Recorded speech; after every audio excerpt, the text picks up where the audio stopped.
The pea-brained bastard arrives there and spots them in the act. As the two girls hold hands, he suddenly runs to them, saying that all traitors deserve death. He immediately opens fire, not on Chris, but on Inka first. However, before he can do anything to Chris, Axel arrives there and riddles him with bullets. Just then, Elena loses connection to the network of the oil rig because of the explosions, and she tells Axel to evacuate immediately. He, however, keeps staring at Chris, who cradles Inka as she dies in her arms. She breaks down mentally on seeing her ex-girlfriend die, but the fire is approaching them quickly, so Axel grabs her and jumps into the water. The falling debris pushes them down, and when Doug and Leland reach their location with the boat, they think that they cannot be rescued. However, Axel sees a missile falling towards them, and he activates it to move to the surface quickly. With that, the rescue mission is a success, and everyone heads home. But Chris keeps staring at the burning oil rig with nostalgia. 4 years ago, Dr. Skinner, the greatest genius in the world, invented a miracle medicine called Hapuna. It was the ultimate painkiller that made humans completely immune to any sort of pain, and since it was cheap and had no side effects at all, it instantly conquered the global pharma market. Hapuna became the medicine that saved the world, but then one day, Skinner vanished without a trace, and no one knew what he was planning. Unbothered by any of this, 23-year-old Axel Gilbert is currently serving a sentence of 888 years in prison for a whole lot of crimes. He doesn't seem to be bothered by it at all, and one morning as he is doing his regular gymnastics routine, the prison guard tells him that he has a guest. The guard leads Axel to the meeting area, where a middle-aged woman named Hirsch is waiting for him. Axel has never seen her before, so he asks her if she is a lawyer trying to get fame by helping him, or if she is a hitman sent to silence him. Hirsch tells him that she is a bit of both, but that is not important. She tells Axel that she is here to ask a favor of him, and if he agrees to help her, he will be a free man. Axel is curious about what she wants, and Hirsch asks him if he knows about Hapuna and Dr. Skinner. She tells him that Skinner vanished 3 years ago, but now he is suddenly back and his single message has sent the world into chaos. Hirsch shows Axel a video that is simultaneously uploaded on every platform in the world, and in that, Skinner declares that if one cannot feel pain, he is basically dead. He calls humanity a dead species because of its dependence on Hapuna, and says that he always felt that humans were a terrible species that focused only on short-term gain and destroyed their environment in the process. He declares that humans do not deserve to keep on living and spreading misfortunes wherever they go, and that is why he developed Hapuna. Skinner says that Hapuna was never just a painkiller. He had specifically engineered it to remain in the human body once it was consumed, and after waiting for 3 years, it would turn into a poison that would kill anyone without fail. There is no way to remove the toxin from the body, and humans will start dying after 30 days. However, before ending his message, Skinner says that he has a cure for Hapuna, and if someone can find him within 30 days, humanity can still be saved. This video creates panic and chaos throughout the world, but Axel couldn't care less about it. Hirsch tells him that she knew Skinner personally, and in the past, he was truly a saint. She tells him that the favor she asks of him is to find Skinner, but just then, the prison guard arrives there to take Axel back to his cell as visiting time is over. Axel gets up, pretending to cooperate, but then he suddenly pushes the guard back. The guard draws his gun in response, but Axel uses his acrobatics to disarm and then knock him down. He then picks up the gun and points it at Hirsch before the rest of the guards can do anything. Using her as a hostage, he gets the guards to take off his handcuffs and then makes a run for it, jumping over delivery robots and avoiding the guards trying to capture him. One guard grabs his legs, so Axel throws him 2 stories below and then climbs up another floor where more cops come to stop him. Axel easily beats them and then jumps across the railing, going to another part of the prison to escape, but another guard is waiting there for him. The guard presses his throat against the metal railing, but then Axel pulls on his necktie, slamming his head on the metal and escaping. After knocking down a few more guards, Axel climbs up the prison walls and shoots the grills of an air vent to open a path for himself. He reaches the roof of the prison facility using the vents and starts running away. But Hirsch calls her driver Doug to follow him and make sure he is caught. Doug and Hirsch begin chasing after Axel in their high-tech car, and she orders their tech support Elena to keep an eye on all police communication and GPS in case they find Axel before them. In the meantime, chaos begins spreading throughout the world after Skinner's video was revealed. Riots have started in many places with people setting pharma companies on fire because of their anger at Hapuna. Even as the US government and all the governments across the world gather their best scientists to analyze Hapuna and find a cure, the hope of finding a cure within 30 days remains very faint. All the pharma companies recall Hapuna from their outlets, and the global share markets fall terribly, but none of these things concern Axel, who is just chilling on the streets like he didn't just escape from prison. A cop suddenly stops him because of his prison uniform, but Axel just tells him that it is the latest fashion trending amongst youngsters like him. The stupid guy totally believes him, and by the time he gets a report about a prisoner breaking out of jail, Axel is already in a clothing store to get a fresh outfit. Meanwhile, in the city of Babylonia, a high-ranking government official tells Hirsch that they are trying to analyze Hapuna. But even the collective efforts of world's best scientists are not enough in front of Skinner's genius. Hirsch says that their only option is to find Skinner, and she has almost assembled her dream team for it. But the last guy is currently on the run. She promises that she will find him by the end of the day, and the official tells her that her team might be humanity's last hope. A few hours later, as Axel is strolling through a railway station, the security cameras identify him as the fugitive, and all the screens immediately display his picture while telling him to surrender. He takes that as a challenge and begins running through the station, dodging the cops and security drones. However, Elena, the tech support, is notified about that, and she immediately contacts the rest of Hirsch's team about Axel's location. As Axel is out parkering away from the station, the biker girl Chris rides towards his location, while Doug goes to pick up Leland, the last member of their team. Axel jumps through buildings and rooftops, dodging and smashing the drones on his way, but Elena predicts place he will go in 5 minutes, and Doug asks Chris to be ready there. He tells her to steer Axel to the north and tells her that she has the permission to open fire on him. And that is all Chris wants to hear. She waits for Axel to finish showing off his acrobatic skills as he reaches the roof of a building through a construction zone. And as soon as he is in her range, she starts shooting at him. She deliberately misses to make him run away from her to a place where Doug is already waiting for him. Doug tells Leland to support him with a drone and then climbs up a building. Soon, Axel reaches the rooftop of the same building with no place to jump to, and Doug points his gun at him, telling him to stop immediately. Axel puts his hands up and tries provoking him so that they engage in a close-range fight, but Doug already knows about his tactics. He tells Axel that his taunts won't work and asks him to surrender because there is no way out for him now. However, Axel tells him that there is always a way and then jumps from the roof.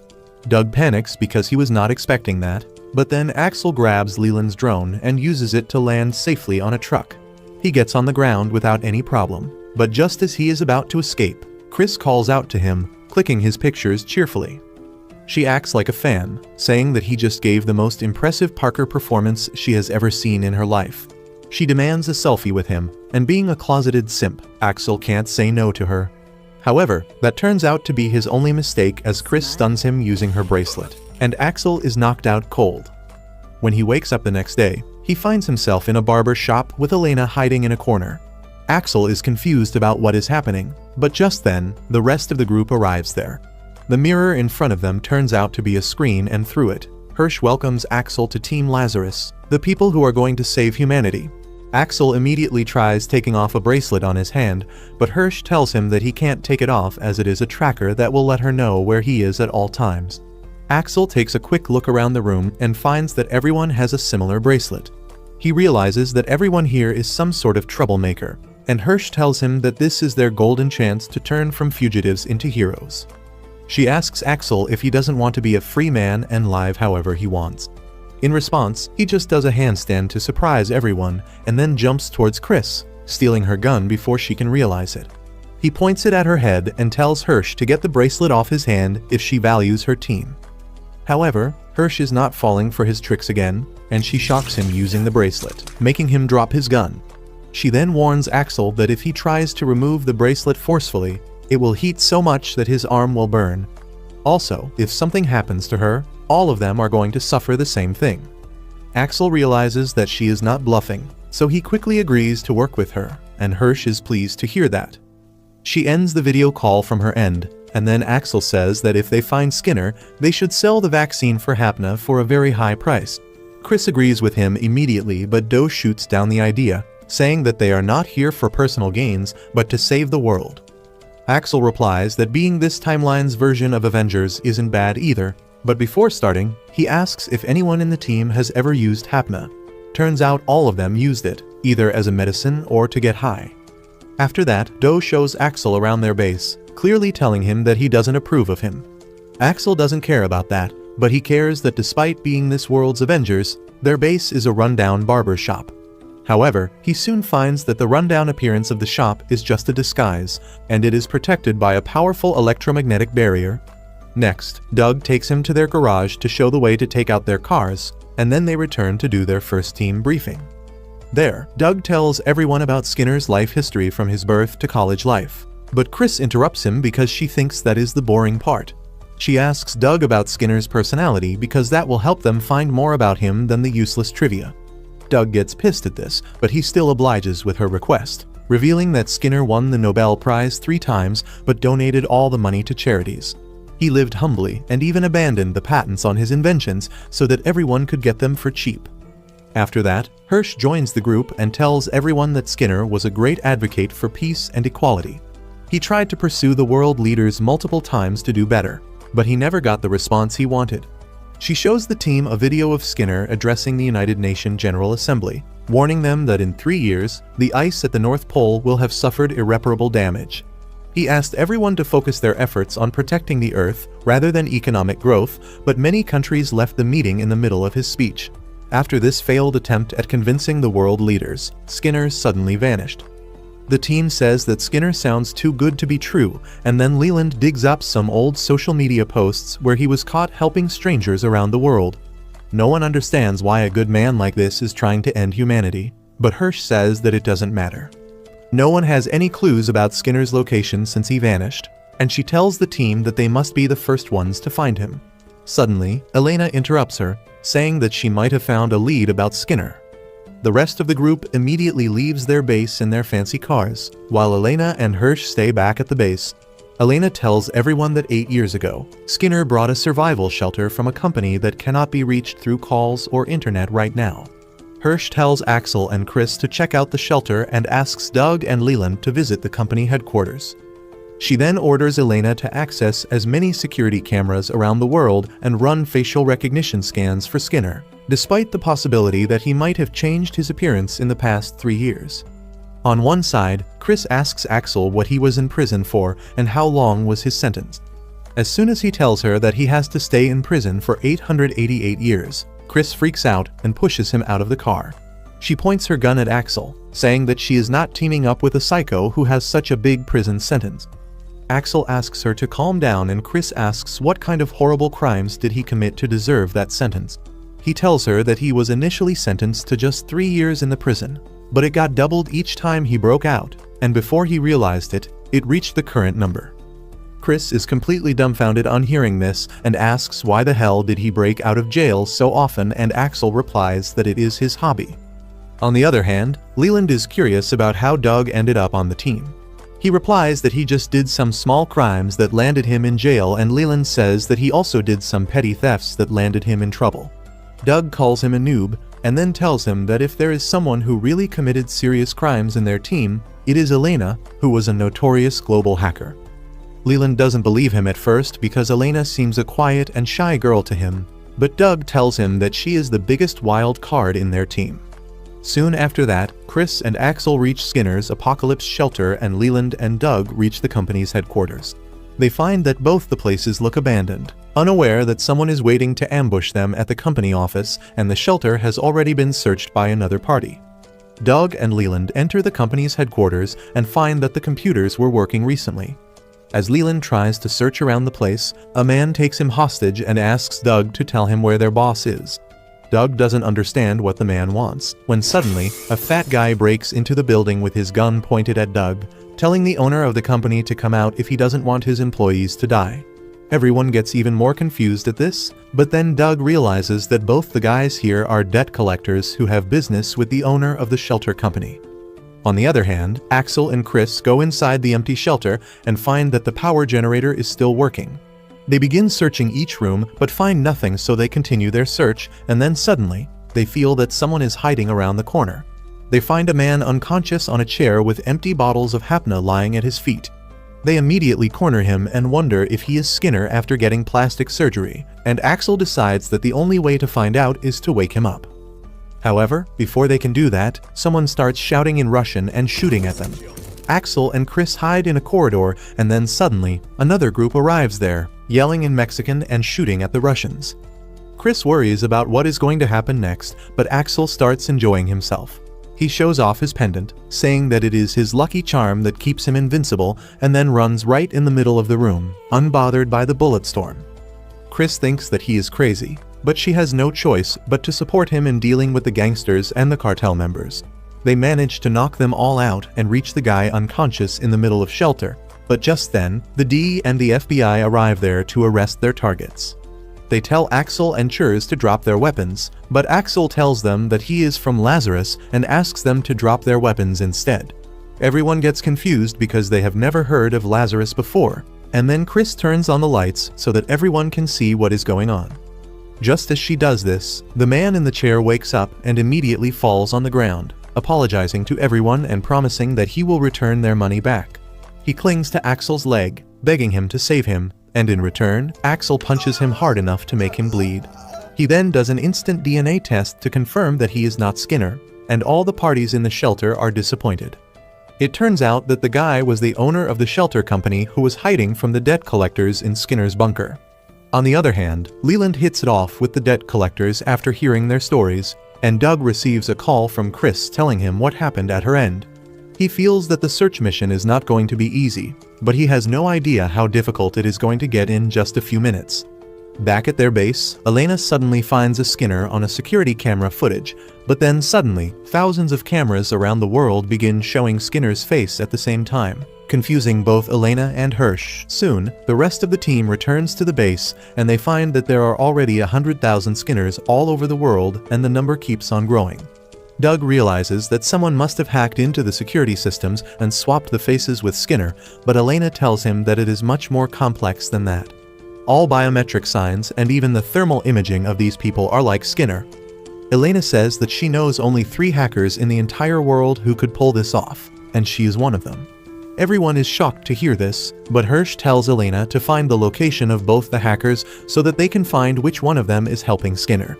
She also comes up with a theory that if Skinner is trying to confuse them by pasting his face on random people over the internet, it means that he has not undergone plastic surgery and he still looks like he was 3 years ago. Hirsch sends Leland and Chris to investigate Skinner's house for clues, while Doug takes Axel with him to meet his college professor who had worked with Skinner on some projects. Axel fakes his excitement about it and then begins complaining that he would much rather team up with the blondie than him, and Doug returns the sentiment. Chris and Leland soon reach Skinner's house, pretending to be workers from a house cleaning factory. However, a huge crowd has already gathered there, and the cops stop them from entering. Leland simply tells them that if they send them back without doing their job, there will be a cancellation fee, and he is going to send an invoice to them. The cops can't fight against the fear of capitalism, and they let the 2 of them enter the house. Leland and Skinner try to find anything they can while pretending to clean the house, but the only thing they find is a strange pill tucked inside a sofa. On the other hand, Doug finds no clue about his professor at the hospital where he used to work. He learns that the professor has retired, and some rumors talk about him going homeless. Axel tells him that this is his area of expertise and he can find the professor if he is really living on the streets. He takes Doug to a slum under the bridge and tells him about a guy named Jerry whom he befriended in prison. They start asking everyone about Jerry because he is supposed to be the leader of the homeless community, but no one has heard about him. They tell Axel that their leader is a chick named Jill, but as it turns out, Jill is just Jerry after he decided to tweak his hardware and become a woman. Jill is really glad to meet Axel after a long time, and she immediately takes him and Doug to her place, where they ask her about Professor Claude. Jill stops them from saying more, because she knows that the people here have already suffered a lot in their lives, and they deserve some privacy. She tells Doug that she can't reveal anyone's identity or location without good reason, and he tells her a story about his college where he punched his racist dean. He was expelled because of that, and Professor Claude was the only one who stood up for him. Doug says that he never got to thank him properly for that, and Jill decides to take him to the old man who is struggling in a game of chess. Doug supports him and helps him get a checkmate in 2 turns, and Claude recognizes him as one of his old students. While they decide to catch up on lost time, a teenager challenges Axel to a game of basketball to hustle some cash from him.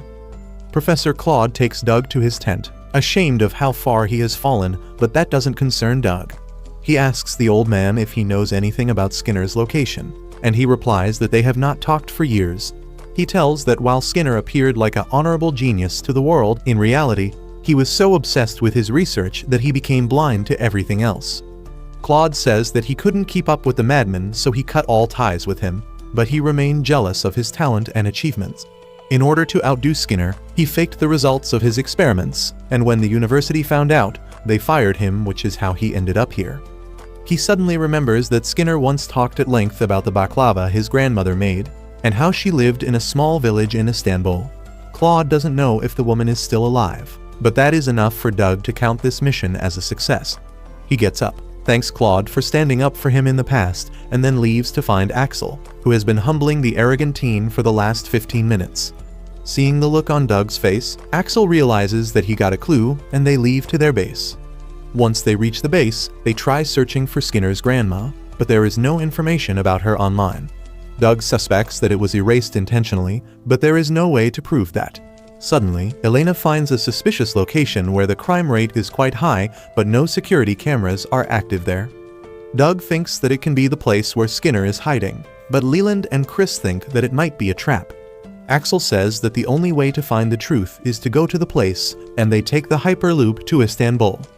Axel and Leland go to the field, and the Delulu teen dresses up as a sheikh in order to blend in but stands out even more.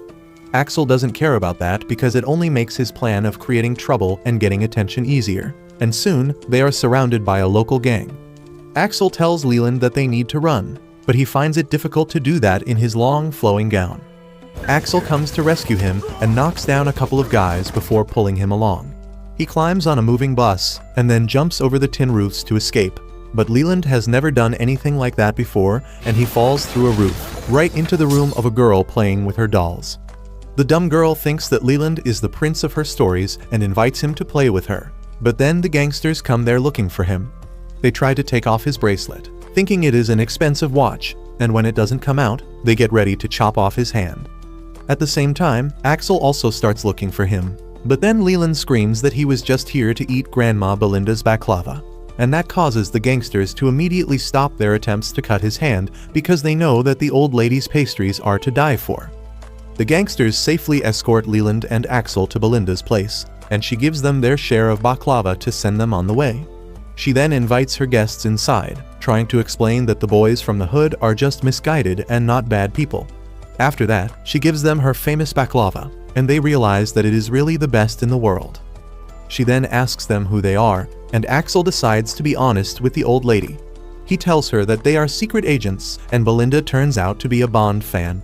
She accepts the story that Axel tells her and asks if they are here to ask about her grandson. She says that it has been years since she saw him or talked to him, and she never made any attempts to keep their connection hidden as well. She starts telling the boys about her grandson fondly, and then Leland notices a peculiar flower variety that is found only in some special parts of the world. Belinda tells them that Skinner gave it to her in the past. She also tells them that he sent her a video message 3 years ago when he disappeared, and then decides to show it to them.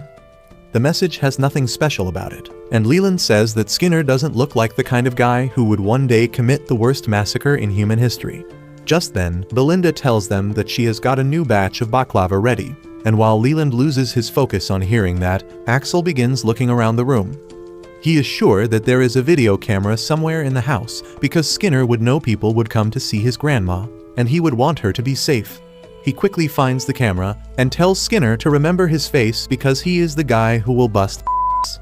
At the same time, in the Lazarus headquarters, Elena finds the trace of one of the hackers, and she decides to return to her glory days to catch him. Soon, the rest of the team assembles at the base, and Hirsch tells them that the hacker they are looking for is called Dr. 909. Cyber cells all over the world have failed to locate him for years, but Elena managed to find his hidden crypto wallet's details. She explains that there have been some shady transactions in the wallet recently, just before Skinner appeared with his message. A large amount of money was deposited in Dr. 909's account by a stock trader named Sam, and everyone is surprised because the amount is quite big by any standard. Hirsch says that Sam owned some Hapuna stocks that he sold just before Skinner's message was released and the stock value crashed. He deposited that money in 909's account, which means both of them are connected to Skinner in some way. Elena adds that when Skinner disappeared 3 years ago, all traces of his existence were wiped out, and that would not have been possible without a master hacker's help, and that hacker must have been 909. Doug thinks that 909 helped Skinner in exchange for info on Hapuna, and Sam is just the hacker's partner who cashed out the stock before its value fell. Hirsch agrees with that theory, and Axel says that now they just have to capture 909. However, since that is not going to be easy, Hirsch tells the team to capture Sam first while Elena keeps an eye on 909's wallet. They immediately start searching for info on Sam and find that he is a stock trader who likes to throw diddy parties at his club. Everyone cringes on seeing his social media, but in the end, they have to go to his party to get close to him. Since the only thing they know about Sam is that he likes to be surrounded by women, the group makes Leland dress up as a girl to increase their odds. Meanwhile, Elena finds something really suspicious while researching 909's hidden wallet. She discovers that the deposits into his account were made all over the globe, and what is more surprising, they were made using cash. Hirsch thinks that 909 hired people around the world to transfer the money to him, but Elena says that it doesn't make any sense.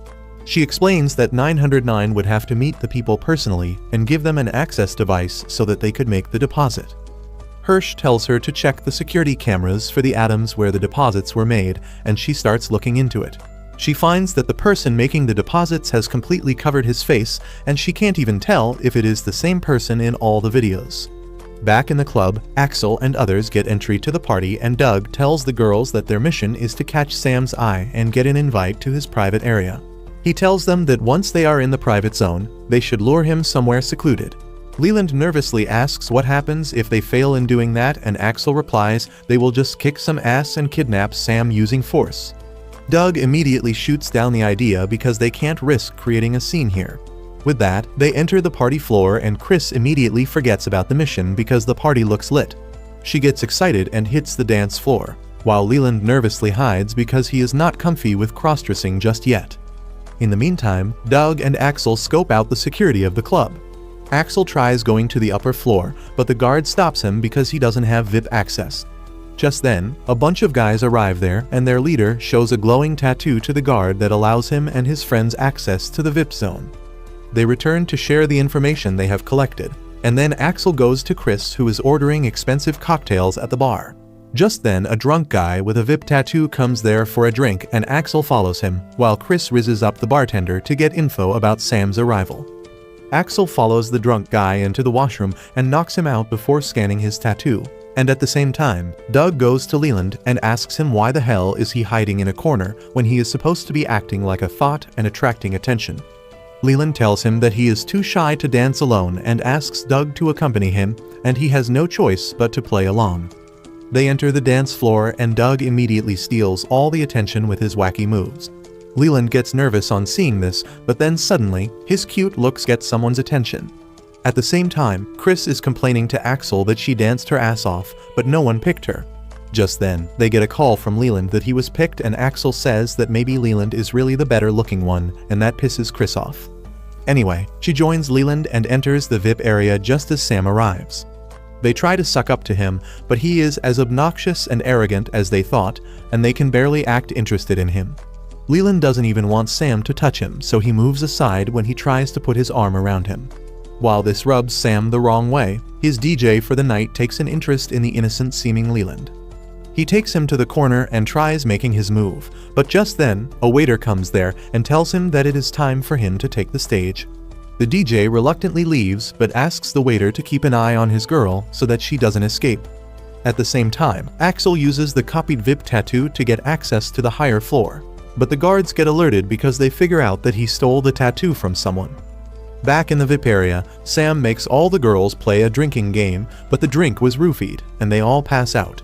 He tells his homies to do whatever they want to these gold diggers as he tries to put his hands on Chris, but surprisingly, the drugs have no effect on her.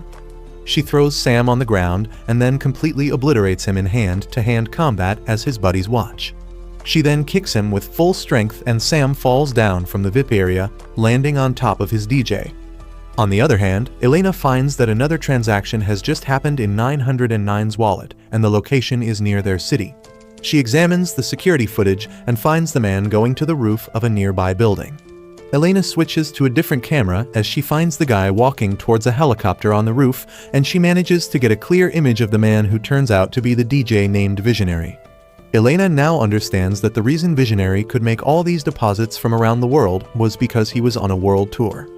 She immediately contacts the team and tells them to arrest Visionary because he is their lead.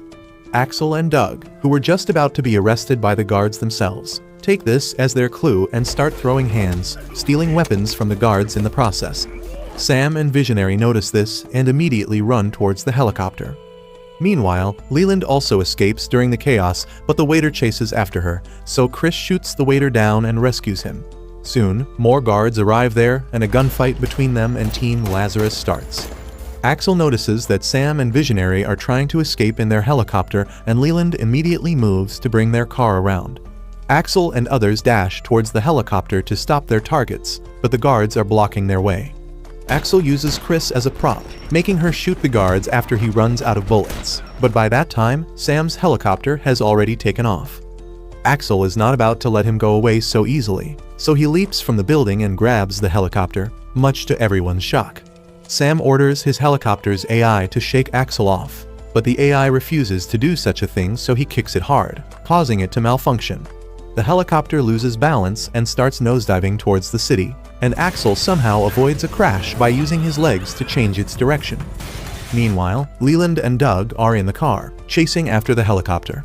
As soon as they see it crashing, Leland sends his jet drone to rescue Axel, who lets go of the helicopter to avoid hitting a crane. Luckily, the drone catches him just in time, and Leland tells him that he has got a gift for him too. Axel pulls out a gun from the drone, and then Leland sends him towards Sam's helicopter, who is confident that he has shaken off all the pursuers. However, when he sees Axel pointing a gun at him from the window, he freaks out and orders his helicopter to ram into him. The AI once again refuses to do so, and Sam kicks the helicopter, causing it to lose balance yet again. Axel dodges the helicopter's blade and then shoots it, causing it to lose balance and crash land in the river. Sam and Visionary come out of the helicopter, but then Axel lands on top of the debris and points his gun at them. They freak out and beg him to spare them, and Axel immediately asks for any information they have about Skinner. They tell him that they don't know anything, and Axel asks how the hell did they know to sell Hapuna stocks before the announcement then. Visionary tells Axel that he is the hacker named Dr. 909, and he hacked into the company to find some information that is still stored in his pendant. Axel asks for the pendant, and while Visionary refuses to give it to him, Sam snatches it and passes it to Axel, who kicks the debris down and leaves them to drown. By the time Axel and others reach their base, cops rescue and arrest Sam and Visionary for hacking and insider trading. Doug says that this mission was a bust because these two guys had no relation with Skinner, but Elena says that on the bright side, they got to know that Hapuna's parent company, Delta Medicine, knew that their stocks were going to fall. She is sure that they were aware of Hapuna's dangers before Skinner's announcement, and that means they are their next cue. They begin forming their theory, and Doug says that Delta Medicines was responsible for the clinical trials of Hapuna, so they must know exactly how dangerous Hapuna was. Meanwhile, Elena keeps sorting through the files on Visionary's pen drive, and among them, she finds a picture of someone's eye reflecting the stars. No one knows what it means, but Axel thinks it is not important. He suggests that maybe Delta Medicine was conspiring with Skinner and they faked all the test results. Hirsch says that it doesn't matter because the damage is already done, and now they have to find the connection between Skinner and Delta. Just then, Elena finds something strange in the data. She says that someone from Delta has been uploading music to SoundCloud weekly, and the weird part is the music itself. She plays one file, and it sounds like a slinky being thrown downstairs. Well, Doug realizes what is happening and tells Elena to open the audio as an image. She does that quickly, and the file opens up as a document containing the true record of the clinical trials. Hirsch immediately identifies it, but that makes Doug suspicious about her involvement with Delta. Luckily, Chris comes up with a question that takes everyone's attention away. She asks why would someone from Delta be so stupid to upload the trial results on SoundCloud. Elena says that maybe they were sharing the data with someone who wanted to remain hidden, and everyone immediately thinks that it has got to be Skinner. They soon head to the place where the guy who uploaded the music lives, and Leland tries to snoop in on him using his drone. However, the security around the building is tight, and the drone is deactivated mid-flight by a strong electromagnetic field. Chris is watching the place from a tall building, and she reports that they can't even jump to the rooftop using nearby buildings because there is no building taller than this one. Doug adds that the underground parking is also fully automated and not connected to the main building, so they can't find a way through there either. Axel says that one of them should throw a harness towards the building and swing like Spider-Man, and Chris actually likes the idea. However, Doug tells them to stop being idiots and orders that they will wait till nightfall. However, Axel is not in mood to take orders, and he simply walks towards the building. Chris tells him to stop because the building is full of security guards, but he just gives her a wink before entering inside. He uses his smartphone to open the security door and acts suspiciously on purpose, getting the full attention of all the guards in the building. They chase after him, and just as Axel stops in front of the elevator, they surround him on all sides. Axel knows what is coming next, so he just smirks to himself and gets inside the elevator with all the guards. Even before the door closes, one of the guards begins to make his move on Axel, but he stops him because this is not the Pride Month yet. As the door closes, the guards attack him with their batons and tasers, but they are no match for his skill. Axel dances around them, using them against each other in the cramped space, but then the female guard gets on top of him and tries strangling him with her baton. In response, Axel begins pulling her necktie to choke her instead, and after a while of seeing who can choke each other better, Axel manages to get the bitch off of him. Just then, other guards get back up and attack him, but he knocks them out using the baton. Everyone stays down, but the bitch gets up to do her job again. But Axel once again chokes her with the tie, and then walks out of the elevator like nothing happened. He soon reaches the living room of the president of the Delta company, who is trying to stay awake quite badly. Axel walks behind him and points his cell at his head to make it look like a gun. He tells the man to shut down the security system of his building, and he obeys because of fear. Once the security system is down, Elena hacks into it immediately, and Axel shows the guy the clinical trials of Hapuna. He panics on seeing this and asks how did he get this data, and Chris pops up on the screen, telling the president that he uploaded it himself. The man starts bargaining for his life with money, but Axel just wants to know Skinner's location. The president sighs, saying that he is the one who is the most desperate in searching for Skinner. However, he has no clue about his location, and that is why they were using the audio files to send him their data. Doug then asks the president if he knew that Hapuna would mutate into a poison after 3 years, and he replies that he had no idea because then he would never have sold the medicine. Doug asks him if he at least confirmed that Hapuna is lethal, and the president replies that before they did the clinical trials on humans, they did them on chimps. He says that one of the chimps died a few days ago, and now he can never see the gorilla versus 100 men showdown. He adds that when the chimp died, his eyes became discolored and showed a pattern like a starry night. The president says that humans will be next, and there is nothing they can do to stop it. The researchers at Delta Medicine have put all their time and resources into developing an antidote, but they couldn't even figure out Hapuna properly. He says that Skinner is the devil himself, and Axel cockily says that they are the angels that will kick his ass down to hell. He declares that he has a plan that will lure Skinner out for sure. The plan is to declare that Delta Medicines has found a cure for Hapuna, and Hirsch goes to her boss to inform him about it. She says that if Skinner knows that a cure for Hapuna has been discovered, he will surely come to see if it is real, and then they can catch him. The boss realizes that this is a desperate attempt, but he permits Hirsch to go ahead with it while he makes a paper airplane out of her report. Soon, the preparation for the press conference to declare Hapuna's fake cure starts at Delta Medicine. Axel and the rest of the team are on security duty, wondering if Skinner will show up in person, or will he try to use a hacker to find what is going on here. Axel says that maybe he will send a team of mercenaries to break into the building, or he will have an agent on the inside. The president of Delta brings the chief of his security to tell Hirsch that they have checked everything and made sure that there are no traps or bugs in the building. The security chief adds that his men have had their backgrounds checked quite thoroughly, so none of them can be a spy as well. Axel is curious what happens in case Skinner hires a hacker and finds they are lying, and Hirsch tells him that it is Elena's job to stop that. Soon, the team gathers in the security room, where Elena tells them about the two types of networks of the Delta Company. One of them is the core network, which handles the confidential information, and the other is the basic network that does the regular data sharing work. She says that the core network is completely isolated from outside attacks physically, so hackers can't get in. But that also means that they can't use their smartphones inside the building, and they need to go old school if they have to call each other. Axel doesn't even pay attention to Elena's lecture and keeps stretching in the background, but she says that since they made the security too tight, any good hacker will take it as a challenge and try to enter the core network. She reveals that she has made the defenses of the basic network weak to lure in the hacker, and once the hacker is in, she will catch them. Soon, the guests start coming, and all of them have to go through a strict security check before entering the building. Doug and Hirsch keep an eye on the situation as well, and then they see a fat guy fumbling the security test because he forgot to deposit his gaming console. Doug gets suspicious of him and asks Hirsch to find out about him. She says that the man is called Patrick and he is an associate professor at MIT, and one of Skinner's colleagues mentored him when he was in college. This makes Doug sure that something is wrong, and he decides to keep a closer eye on Patrick and follows him to his seat. Meanwhile, the president of Delta Medicines also prepares himself to fight against Skinner when the meeting starts. He proudly introduces the fake antidote to Hapuna, and his team begins explaining how it works. But some people get nervous on hearing this. A guy leaves for the washroom because of a stomach ache, and Doug tells the guards to keep an eye on him. Just then, Elena gets a hit on the trap she had set, and she immediately tracks the hacker's location to the Arctic. She tries finding more about him, but finds that he has cleverly hidden it from everyone. Just then, the lights go out in the conference room, and Elena realizes that the hacker has not targeted the building from the outside, but from the inside. She tells everyone to find the hacker quickly, and also bring back the electricity.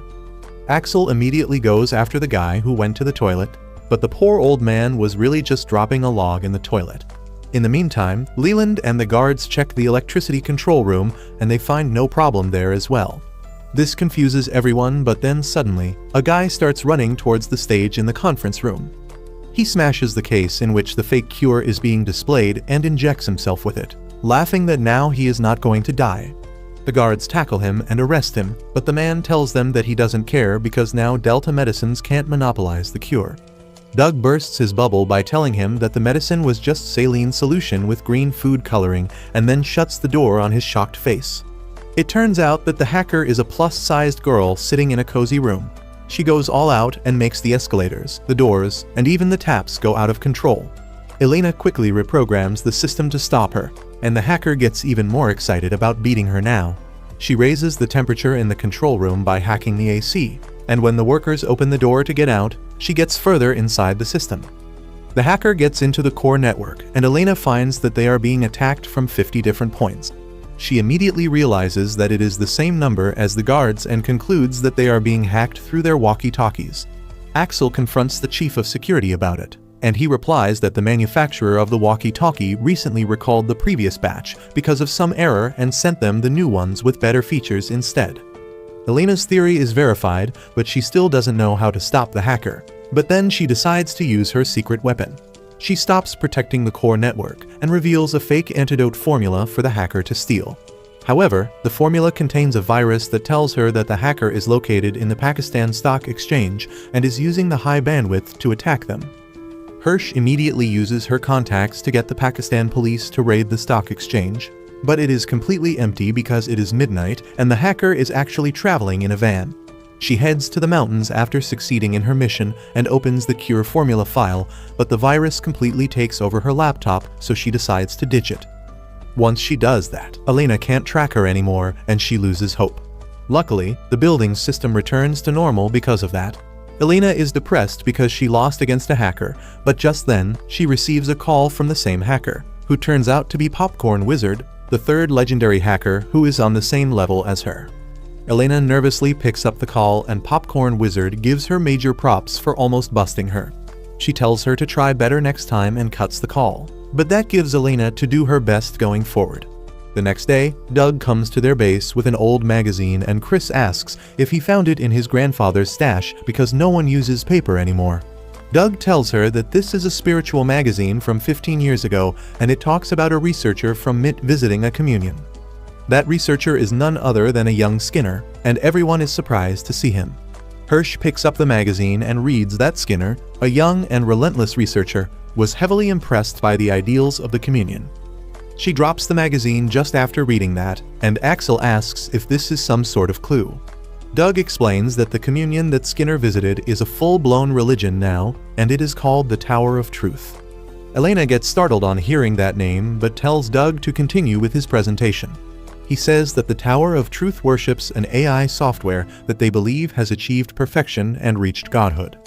Everyone thinks that it is a stupid idea to call an AI software a god, but Doug continues his report, saying that the followers of the Tower of Truth claim to live happy lives, but they are completely isolated from the outside world. He says that their base looks like the perfect place for Skinner to hide, but Axel bets that he won't be there. In response, Leland bets that they can find Skinner at the base, but Hirsch tells them to shut up. She then asks Elena if she can hack into the AI system of the tower. Elena refuses, saying that Naga is completely isolated from the outside world, so she can't access it. Doug asks what is Naga, and she replies that it is the name of their AI software, and she knows about it because she grew up in the Tower of Truth. This is a surprise for everyone, but then Hirsch says that if they can't access the system from outside, they need to infiltrate it. Elena says that if she tells the people there that she wants to return home, they will gladly accept her. Chris and Doug are against her going alone because it will be too dangerous for her, and they suggest that she takes someone to support her inside. Elena says that the people at the tower will suspect adults, but if it is kids who want to join them, they will let down their guards. This means Leland has to be Elena's partner, and he has no choice in the matter. Soon after that, Doug and Axel drive the group to the base of the tower, but they stop at a safe distance to avoid being detected. Doug tells Leland and Elena that the three of them will stay at a hotel nearby, waiting for their messages. He asks them to inform them immediately if they find Skinner, and if they don't hear from them within 72 hours, they will carry out a rescue mission. Axel gives Leland a flare for the same, and then Chris asks him to take care of Elena. With that, the two of them head inside the base of the Tower of Truth, where everyone keeps staring at them. Elena keeps her head down because she is still not comfortable with the idea of being back here, but then one of her old friends identifies her. The girl named Hannah comes running to her and tightly hugs her, welcoming her home. Elena introduces her to Leland, and then Hannah leads them to the main temple, where they are welcomed by Carla, Elena's mother. There is clearly a lot of emotional distance between them, but Carla hugs her, claiming that she always knew she would return because the outside world is filthy and evil.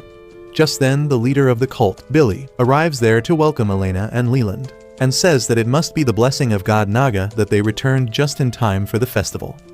Later, Hannah takes Leland and Elena to the dorm where she confiscates all their electronic items that are connected to the internet. She says that the outside world is full of fake information which easily misleads people, and they should stay away from it. She then says that Lord Naga will protect everyone here and wishes that the people outside also awaken from their brainwashing. At night, Leland wakes up and goes outside, trying to reach the team using his bracelet, but he can't call them. Elena also comes there and Leland tells her that they need to find another way to communicate with the team because there are jammers all over the place that make using satellite connections impossible as well. On the other hand, Doug contacts Hirsch, asking her to access the files about other researchers that studied in MIT at the same time as Skinner. She says that she will do that, but then warns Doug that the FBI is also on the move, and they are trying to find more about the Tower of Truth. After the call ends, Doug goes outside, where Chris is worried about Elena and Leland, but Axel doesn't give a shit, and he is running laps around the parking lot instead. Back inside the cult, Leland asks Elena about the woman named Carla. He could tell that she was her mother, but he wants to know why they were so awkward. Elena says that in the tower, everyone is considered family, and they have to forget any blood relations for that. She can't even call her mom, but Carla doesn't care because all she thinks about is their AI god. Leland asks about her father, and Elena says that she doesn't even know his name. She begins sulking, saying that Leland must find her weird now, and he can't think of any reply that will make her feel better. The next day, Hannah gives them a tour of the facilities around the cult. She says that everything from food to clothing to tools is made from scratch by the people here. Also, there is no concept of money inside the cult, so they have to rely on the barter system and help everyone in need. After that, they go to have breakfast where Hannah eagerly asks them what did they do in the outside world to earn money. Leland begins telling her that he has a part-time job looking for cats, and he met Elena there.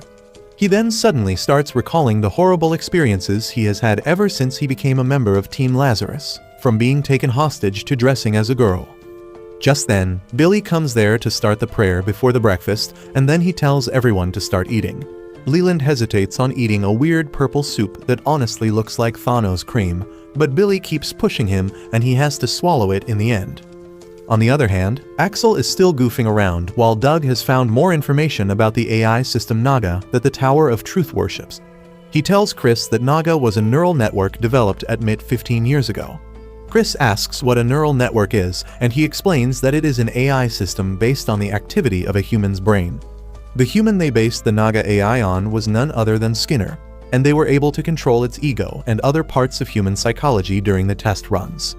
Doug says that this fact may be irrelevant to their mission, but what is seriously concerning is that the FBI is on the move too, and they need to be faster than them to solve the case. Back in the cult, Leland and Elena have been pretending to be faithful believers, but when they find no clue about Skinner, Leland declares it is time for Plan B. He tells Elena that they need to hack into the Naga system and find any clues they can, but Hannah overhears their discussion. Later at night, Leland and Elena head to the building where the AI core is located, and they can access it through their bracelets. They cut off the power supply, making the guards go outside to check it, and then sneak into the core room. Elena plugs into the Naga system and accesses its memory files, but just then, Billy arrives there because Hannah snitched. Leland grabs Elena's hand and tries to run away, but he finds that they are surrounded on all sides. Billy declares that the two of them are still impure, and on the day of the festival, they will be purified in front of God Naga as a symbol of this world's filth. Meanwhile, Doug receives a file from Hirsch and learns that Billy was actually a researcher in MIT who was working on the Naga AI system. He stole the system from MIT and brought it to the cult, quickly establishing as their new god. After that, he increased his influence on his followers and cut off communication from the outside world. While Doug and Chris wonder what to do with this information, Axel comes there and says that since Naga is a copy of Skinner, maybe it wants to destroy the world too. Back in the cult, Elena and Leland are thrown into a prison cell.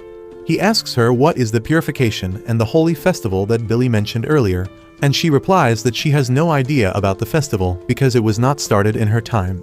However, she knows about purification in which people are taken somewhere and they never return. She thinks that they are exiled, but just then, Hannah comes there and tells her that the sinners are not exiled but burnt alive. She tells them that this is what they deserve for breaking the rules and starts walking away. But Elena stops her, asking if she is fine letting her friend die. Hannah suddenly starts saying that she has always been jealous of her. She says that Elena always did what she wanted, while she was trapped here, obeying orders. She suddenly lashes out, throwing dirty water on her, saying that she left her alone here. Elena tells her friend that they can escape this place together this time, but Hannah tells her that she cannot live in the outside world. Elena tells her that she used to think the same too, but now she knows it is not the truth. Hannah refuses to believe her, but then Leland tells her that he has a flare in his bag. He says that if she has the courage to take one step towards her freedom, she should use it. But Hannah runs away without giving him an answer. The next day, the holy festival begins and Leland and Elena are tied to the stake to be burned. As Billy yells loudly that the sinners will be purified, the scaffolding is lowered, and the two of them start feeling the heat. However, Hannah takes the leap of faith and uses the beacon, releasing a red smoke that surprises everyone. Axel was constantly watching over the cult base for this, and he tells Doug and Chris that they need to move immediately. As they ride out towards the base, the people in the cult panic, wondering what the red smoke is. The uneducated morons think that this is proof that God Naga is furious, but Billy realizes what is happening and he tells everyone to follow him to the main temple quickly. Once the people have gathered, Billy presses a self-destruct button, locking down the temple and setting it on fire, telling the followers that today is the day that they offer their souls to their God. Outside, Axel and others reach the cult, and at the same time, the FBI also arrives there. They quickly help Elena and Leland down from the scaffolding. But Elena asks them to do something about the people trapped inside because they are going to die. Inside the temple, Billy is still consumed by his delusions as the fire and smoke causes many people to pass out. He asks God Naga to show him the way, but it is just an AI system at the end of the day, and it falls from its frame because of the fire and crushes Billy. Soon, the FBI sends its full force to handle the situation and even puts out the fire using helicopters. The injured people are taken away to a hospital, and Elena can just watch as she sees her mother being carried on a stretcher. Nearby, Hannah is also carried out, and Leland runs to her, thanking her for saving them. After everyone has been evacuated, Axel goes inside the temple and finds that the Naga AI has been destroyed. He asks what was its purpose after all, and the AI responds in Skinner's voice, saying that it was given the command to become a god, and for that, it needed to manipulate the lives of humans. Axel is not impressed by the answer, so he calls it a piece of junk and walks away with the memory unit of the AI system, and Doug starts analyzing it as soon as they reach their base. A couple days later, everyone gathers at the roof of their base to enjoy some barbecue. While Chris, Leland, and Doug skewer meat and veggies, Axel works on a device. Chris starts playing a game where she guesses the age of everyone in the team, and she says that Axel looks 28 while Doug looks 40, though both of them are 23. Leland tries to guess her age, but Chris hides it, so he decides to call her auntie just to poke fun at her. When they are done stacking the veggies, Axel decides to start the barbecue using the flamethrower he found in the garage, but instead of lighting up the grill, he blows it up. Anyway, they forget about the little disappointing accident and return to work. While the memory chip from Naga AI is being analyzed, they turn on the TV, and all the channels are displaying the same thing, which is the melting of the last large iceberg in the Antarctica. While the group is not really concerned with the vanishing ice caps and global warming, Leland has something interesting for them. He shows them a video of Skinner when he delivered a speech at the United Nations, and in the speech, he predicted that the ice in the Antarctic will melt in exactly 3 years. He was dead on the money because it is exactly 3 years since the day he made the speech. Everyone is shocked to hear that, and Leland says that more and more people are siding with Skinner online right now. Doug says that World War III is on the table as well because once Skinner made predictions about that too. Chris jokes that maybe humanity will be destroyed by World War III before Hapuna can kill everyone, but Leland doesn't find it funny. Just then, Hirsch enters the room and starts a meeting. She says that they are back to square one because the FBI couldn't find anything related to Skinner in the Tower of Truth. Even the AI system modeled after his brain is not connected to him in any way, so they have no lead. Doug says that they should go back to the basics, and while everyone is paying attention to him, Axel is still trying to eat the ruined barbecue. Anyway, they decide to watch the video clip of Skinner again to find his motives. In the video, Skinner declares that he is not here to declare humans as unfit to live, but instead, he is here as the seventh trumpeter. Chris pauses the video and asks what is the seventh trumpeter, and Hirsch explains that it is from the book of Revelation in the New Testament. According to the book, in the future, when God gets angry at humans, he will send all sorts of disasters to earth. The angels will blow their horns to warn humans about it, and when the seventh angel blows his trumpet, the day of judgment will start. Now that everyone is updated on the lore, Chris asks when did the first to sixth trumpets get blown. No one has any answer to the question, but just then, the analyzing device beeps because it has finished processing Naga's memory. Doug goes to check it, but then he grows suspicious as he sees Leland walking out of the room. Soon, all of them gather around the memory chip and wonder what are the numbers being shown on it. Doug can only tell that it is the last thing Naga AI thought of, and everyone has different theories. Axel thinks it is some kind of phone number and he tries calling it immediately, while Elena tries to decode it in hope to find a hidden message. Doug thinks that it is pointing to some coordinates on the map, and he turns out to be right. The numbers on the memory chip point to 4 locations around the world, but all of them are at the sea. While everyone wonders what this means, Hirsch realizes that all these locations were once islands, and they were predicted to sink as the sea level rises because of global warming. Elena does some research on that online and finds that Skinner bought all these islands before they sank. Everyone wonders why would he go to such lengths and why would Naga be thinking about that. But Axel says that they should look at the locations to find more about Skinner's plan. Hirsch immediately gets permission from her boss to send the team to the 4 locations because it is the best bet they have, and he agrees but asks her to meet him in private. Soon after that, 4 members of the team head to the 4 locations while Elena stays back at the base to supervise and coordinate them. Doug goes to Manila in Philippines, which has completely sunk and the water level is rising enough to threaten the areas around it. He ditches his car once he reaches the place where the water has covered the road and then starts out on foot, making deals with junkies in order to reach his destination. On the other side, Axel is in the Maldives, which has also almost sunk. Luckily, he quickly finds a boatman who agrees to take him to the point on the map. Back at the base, Elena gathers all the snacks she can find because there is actually nothing for her to do but relax, and she might as well take a break. Meanwhile, Leland has reached Ishigaki Island in Japan, where he eagerly signals to the workers at the tourism board that he wants to hire a boat for himself. However, the worker points out that he needs a minimum of 10 guests to hire a boat, but there is no one around, so he just begs the lady innocently.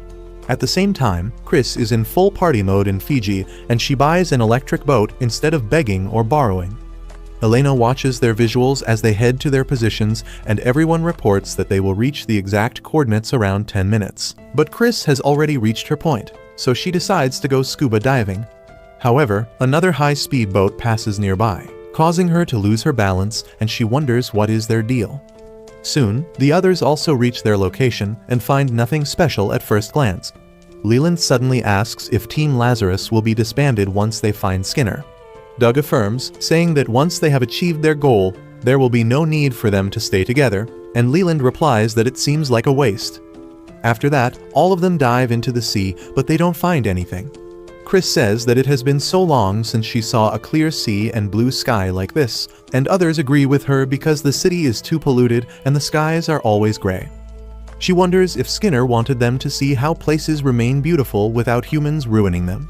She turns into a philosopher as she floats on the water and begins crying, thinking that humans are about to die soon but the world will remain. On the other side, Axel comes out of the sea too without finding anything. But he notices that his boatman has a fresh injury on his face. He asks him about it, and the boatman replies that a flying fish just hit him. Axel asks if it hurts, and the man replies that ever since he was born, he has been immune to diseases and pain. Axel asks if he has ever taken Hapuna, and the boatman tells him that there was no need for that because people around these parts are naturally immune to pain. Axel immediately informs the team about this, and the boatman eagerly tells that when he was little, Skinner came to their island. He bought the island and gave them money to move to a safer place, and they gladly took it. Doug immediately orders Elena to check the cash flow of other islands as well. She soon finds out that Skinner came to the island 15 years ago to take some DNA samples, and he did the same on the other 3 islands as well. Doug says that the DNA is undoubtedly linked to the development of Hapuna and asks where was the research on them done. Elena says that it was done at the Haggis Research Center, but it is now closed. She decides to find the details of researchers working there at that time. Meanwhile, Axel and Leland begin talking about how they are following Skinner's footsteps, and maybe he wanted them to see the world like he did so they could feel the same way as him too. Doug doesn't truly believe that, but he knows that Skinner has them under his control. At the same time, Hirsch is visiting an art museum with her boss, who wants to talk about some important things. He first apologizes to her because she might think that he is using her feelings for Skinner to keep her on the mission.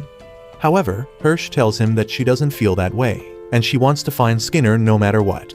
Her boss then tells her that the federal agencies have started looking into Axel because technically, he is still an escaped prisoner, and Hirsch asks him to do whatever he can to protect Axel because he is necessary for this mission.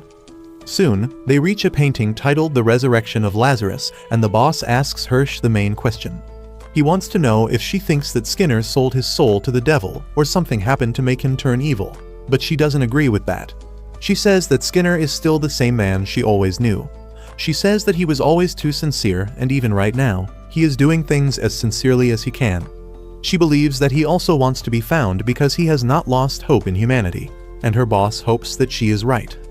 Back at the base, Elena finally gets a list of the researchers working at the research station at the same time as Skinner, and she is shocked to see Hirsch's name on the list. Meanwhile, it is already night at Chris's location, and as she returns from her mission, she spots some people nearby. She doesn't pay them any mind, but then a girl with lesbian haircut walks right in front of her, and she freezes in fear. She tries to walk away as quickly as possible, but the girl stops her and calls her Alexandra with a pitiful expression on her face that quickly turns into a mean smirk. Soon, the rest of the team assembles at the base. Leland is the last one to return from his mission, and he is really surprised to see how gloomy the mood of the room is. He asks where is Chris, and before Hirsch can start telling them about some important news, Doug interrupts her because he has something more important he wants to discuss. He tells Hirsch that they found that Skinner developed Hapuna at the Haggis Research Institute, and when they tried to find who else worked there at the same time, they found her name. Leland is surprised to see this, but Axel acts like he suspected that Hirsch and Skinner were buddies all along. Doug asks Hirsch if she has a good reason why she kept this a secret from them. She gets up, saying that she knew someone would find out about her past sooner or later. She explains that not only was she working in the same research institute, she was a part of the team led by Skinner that developed Hapuna. However, shortly before the miracle medicine was completed, Skinner vanished without a trace, and he didn't even say goodbye to anyone. That incident left her devastated, and she left the research institute shortly after Hapuna was completed. And 3 years later, when Skinner reappeared, he brought the news of humanity's end with him. Doug then asks her who she is really working for now, and Hirsch says that she works under the NSA now, and she was chosen to lead this task force because of how well she knows Skinner. Axel realizes that they are not superheroes, but just a team of scapegoats for when things go wrong, and Leland says that he doesn't get what they are talking about, and maybe they should wonder where Chris is. Turns out, Chris has been captured and taken to an abandoned oil rig in the Arctic. As she is tied to a chair and thinks about her situation, a Russian mobster enters the room and starts smacking the shit out of her, calling her a traitor. Just then, the tomboy mommy Inka arrives there and tells him to stop, because she plans to kill Chris with her own hands for running away from their team. Luckily, the team can track her location through the bracelet, and they know that she is at an abandoned oil rig. Leland asks why would Chris go there, and Hirsch says that the oil rig is most likely a base of the Russian intelligence agency, and Chris has been captured by Russian special forces. Everyone is shocked to hear this, but Hirsch has more shocking news about Chris. She reveals that Chris was once a Russian agent too, but she defected and joined Team Lazarus. She changed her name and even had plastic surgeries to change her appearance. But even then, she knew the risk she was taking and asked Hirsch to make sure that her bracelet kills her in 3 days if she loses contact with them. Meanwhile, Inka examines Chris's face and tells her that no matter how many surgeries she gets, she will always recognize her stubborn eyes. She talks about how shocked she was when she heard Chris died in an airport accident 3 years ago. However, since her body was never found, Inka believed that she had actually escaped, and she waited for a chance to find her again. She then tells Chris that she will make her suffer till she dies a slow and agonizing death, and no one will come to rescue her because she is a traitor. Inka couldn't be more wrong, as Axel immediately decides to head out to rescue her, despite Hirsch warning him that facing the Russian special forces is a suicide mission. Even when she tries reasoning that Chris might have gone back to the Russians herself, Axel refuses to believe her and sets out immediately. The rest of the team also follows him, and Doug tells Hirsch that if she doesn't like the plan, she can use the bracelets to kill all of them. On the other hand, Chris tells Inka that she has no clue about Skinner because she is sure that her team is also searching for him. Inka doesn't believe her, but then her subordinate pulls her outside and says that they should report this to the headquarters. Inka refuses, saying that this is her personal problem, and this pisses out the gym bro, who takes out his anger on Chris. Meanwhile, Axel and others reach Norway, but they can't find any connecting flights that will lead them near Chris. They panic because the roads are also closed because of terrible weather, and almost 2 days have passed since Chris vanished, which means they don't have long to save her. As they wonder what they should do, they suddenly get a call from Hirsch, who tells them to wait at the airport because the European Union military will take them to the location by a helicopter. She has also talked with the Norway government and arranged a place from where Elena can work safely. She then says that this rescue mission is off the records, but she doesn't want to lose Chris. Soon, the helicopter takes them to a research station near the oil rig, and Elena sets up her office there with the help of the researchers. Meanwhile, Axel and others take a ship to the oil rig. They soon reach the location and hide in a ship disguised as a chunk of floating ice. Inside the rig, the big guy keeps beating the shit out of Chris, but she taunts him, saying that a beta male like him can only beat up a tied woman. He gets furious at this and tells Chris that no matter what she says, he won't untie her, and she mocks him further, saying he is smarter than his dumbass face suggests. Outside, Leland sends out his seagull-shaped drone to scout the rig, and finds 6 Russian soldiers standing guard. Axel dives into the water and enters the rig through an unguarded opening following Elena's instructions, and then Doug drives the big ship towards the rig, distracting the Russian agents. As Inka leaves to deal with the ship that has entered their territory, Axel sneaks into the control room and uses his bracelet to grant Elena the access to the personal network. On the other hand, the big guy has had enough of Chris taunting him, and he decides to kill her even if it means going against Inka's orders. But then suddenly, Inka calls everyone on board to deal with the rogue ship heading in their direction. He tells everyone to head out because he is going to deal with the bitch and join them later. At the same time, Axel manages to grant the network access to Elena, and she begins working her magic, much to the amusement of the people at the research station. Immediately after that, the huge ship collides into the oil rig and explodes, shaking everyone off their feet. The muscle-headed bastard is also distracted by this, and taking advantage of this chance, Chris attacks him. He gets even more angry at this and tries slamming her into the wall, but Chris channels her inner Black Widow to use his momentum against him, and crashes his throat with a powerful kick before freeing herself. She runs out of the room with that, and Elena spots her. She immediately alerts Axel about her location, and he uses his Parker skills to reach her quickly. But then Chris changes her direction because of some guards in her way. Meanwhile, Elena takes control of the crane on the rig and uses it to whip away the Russian agents into the sea. At the same time, Axel rushes ahead with Leland backing him up with his drone. Axel manages to take 2 soldiers around the corner down quickly, and then Doug also supports him by sniping the enemies from his boat. One guy tries shooting Doug, but as he follows his boat, his attention suddenly goes to the poorly hidden boat where Leland is hiding. Meanwhile, the big guy spots Axel fighting some of his soldiers, so he waits around the corner to ambush him. He strikes Axel in the head with a metal pipe, knocking him down, and then points his gun at him.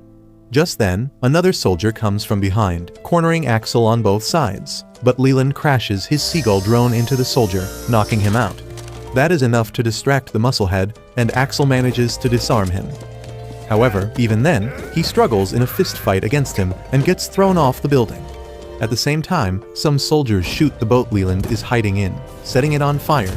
Leland jumps out right before the boat explodes, and Doug immediately goes to rescue him.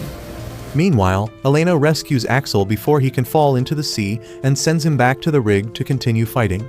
As he takes down some enemy soldiers with a stolen gun, he suddenly runs into Chris, who collapses just as she sees him. Axel tells her that everyone is here to take him home, and Chris tells him that they shouldn't have come because she doesn't deserve to be saved. Axel replies that he doesn't care about her past, and he is here for the person she is now. He leads her through the building, but then spots some guards in the way, so he asks her to stay back while he deals with them. However, moments after Axel leaves, Inka comes there and points a gun at Chris, saying that she has been dreaming of killing her for the past 3 years. Chris has given up on fighting, and she asks her to shoot because she would be proud to die at the hands of the woman she loved. Inka's resolve is shaken to its core on hearing this, and then Chris tells her that she changed her name and her face, but she couldn't change her heart, and the moment she saw her, she froze. Inka gets emotional as the emotional tension rises between them, and asks Chris why did she run away 3 years ago. Chris tells her that back then, she was really caught in the accident and her vitals stopped. The doctors put her name on the victims list, but then suddenly, her heart started beating again and she came alive. She thought that if she used the fact that she was registered dead, she could escape the organization and live a normal life. Inka asks why the hell did she not tell her, and Chris replies that if the organization found out about this, they would kill both of them. Inka is completely rattled now, and she thinks about the times when Chris used to ask her to run away with her. While the two of them are having a moment, the pea-brained bastard arrives there and spots them in the act. As the 2 girls hold hands, he suddenly runs to them, saying that all traitors deserve death. He immediately opens fire, not on Chris, but on Inka first. However, before he can do anything to Chris, Axel arrives there and riddles him with bullets. Just then, Elena loses connection to the network of the oil rig because of the explosions, and she tells Axel to evacuate immediately. He, however, keeps staring at Chris, who cradles Inka as she dies in her arms. She breaks down mentally on seeing her ex-girlfriend die, but the fire is approaching them quickly, so Axel grabs her and jumps into the water. The falling debris pushes them down, and when Doug and Leland reach their location with the boat, they think that they cannot be rescued. However, Axel sees a missile falling towards them, and he activates it to move to the surface quickly. With that, the rescue mission is a success, and everyone heads home. But Chris keeps staring at the burning oil rig with nostalgia and pain in her eyes. A couple days later, Chris wakes up in her room at the base of Team Lazarus, with Elena sitting next to her. Chris is still recovering from all the whooping she got when she was arrested, but she thanks Elena for rescuing her. She then shifts her attention to a chunky cat that has always been hanging around their headquarters and says that even though it hasn't warmed up to anyone, they might as well consider her a part of the team. On the other hand, Doug and Axel are out for grocery shopping, and just as Axel returns with the groceries, Doug turns off all the recording devices in the car so that they can have a private chat. Axel immediately says that if he is going to ask him out on a date, he is going to get turned down, but Doug tells him that he has something more important to discuss. He asks Axel if he thinks that they will really get the freedom they were promised if they catch Skinner.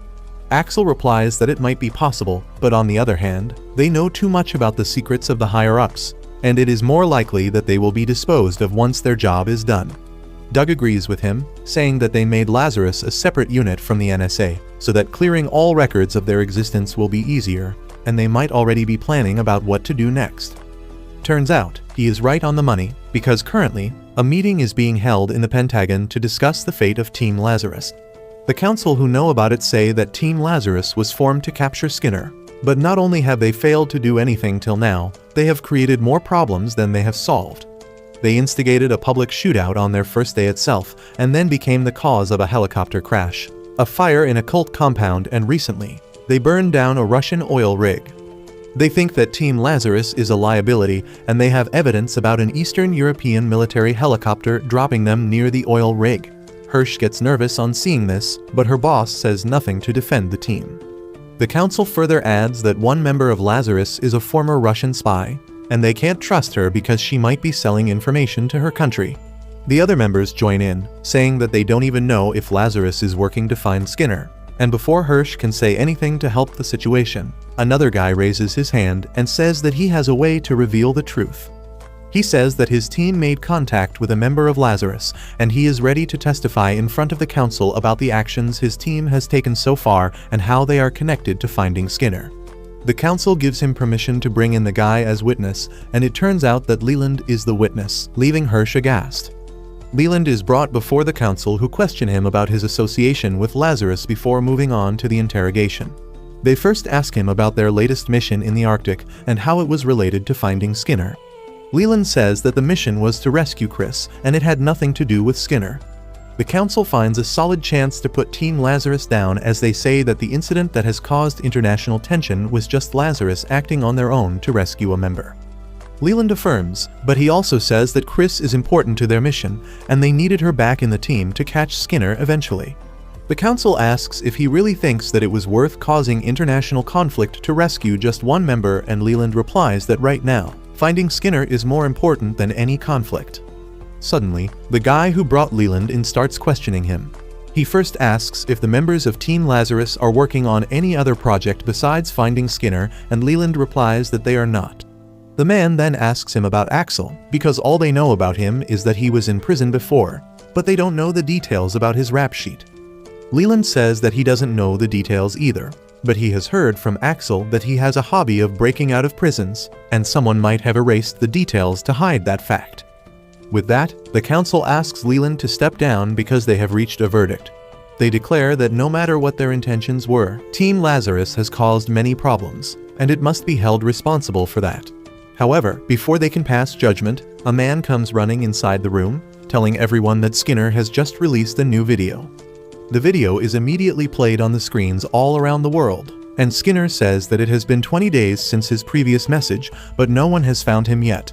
He accuses the governments all around the globe for not taking the extinction of humanity seriously, because they are paying more attention to territorial conflicts in the Arctic than finding him.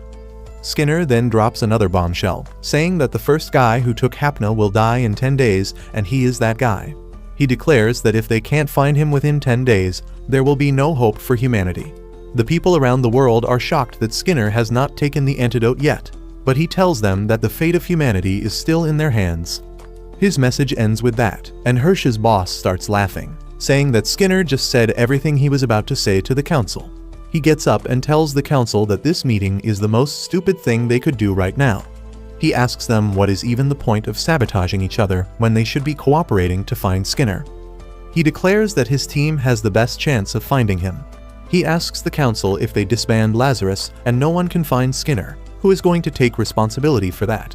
The council is a bit divided on the matter, but in the end, they give permission for Team Lazarus to resume operations for 10 more days, because after that, there is no point anymore.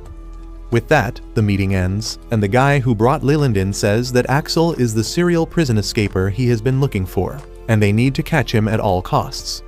On the other hand, Leland comes to meet Hirsch and her boss Abel outside the Pentagon.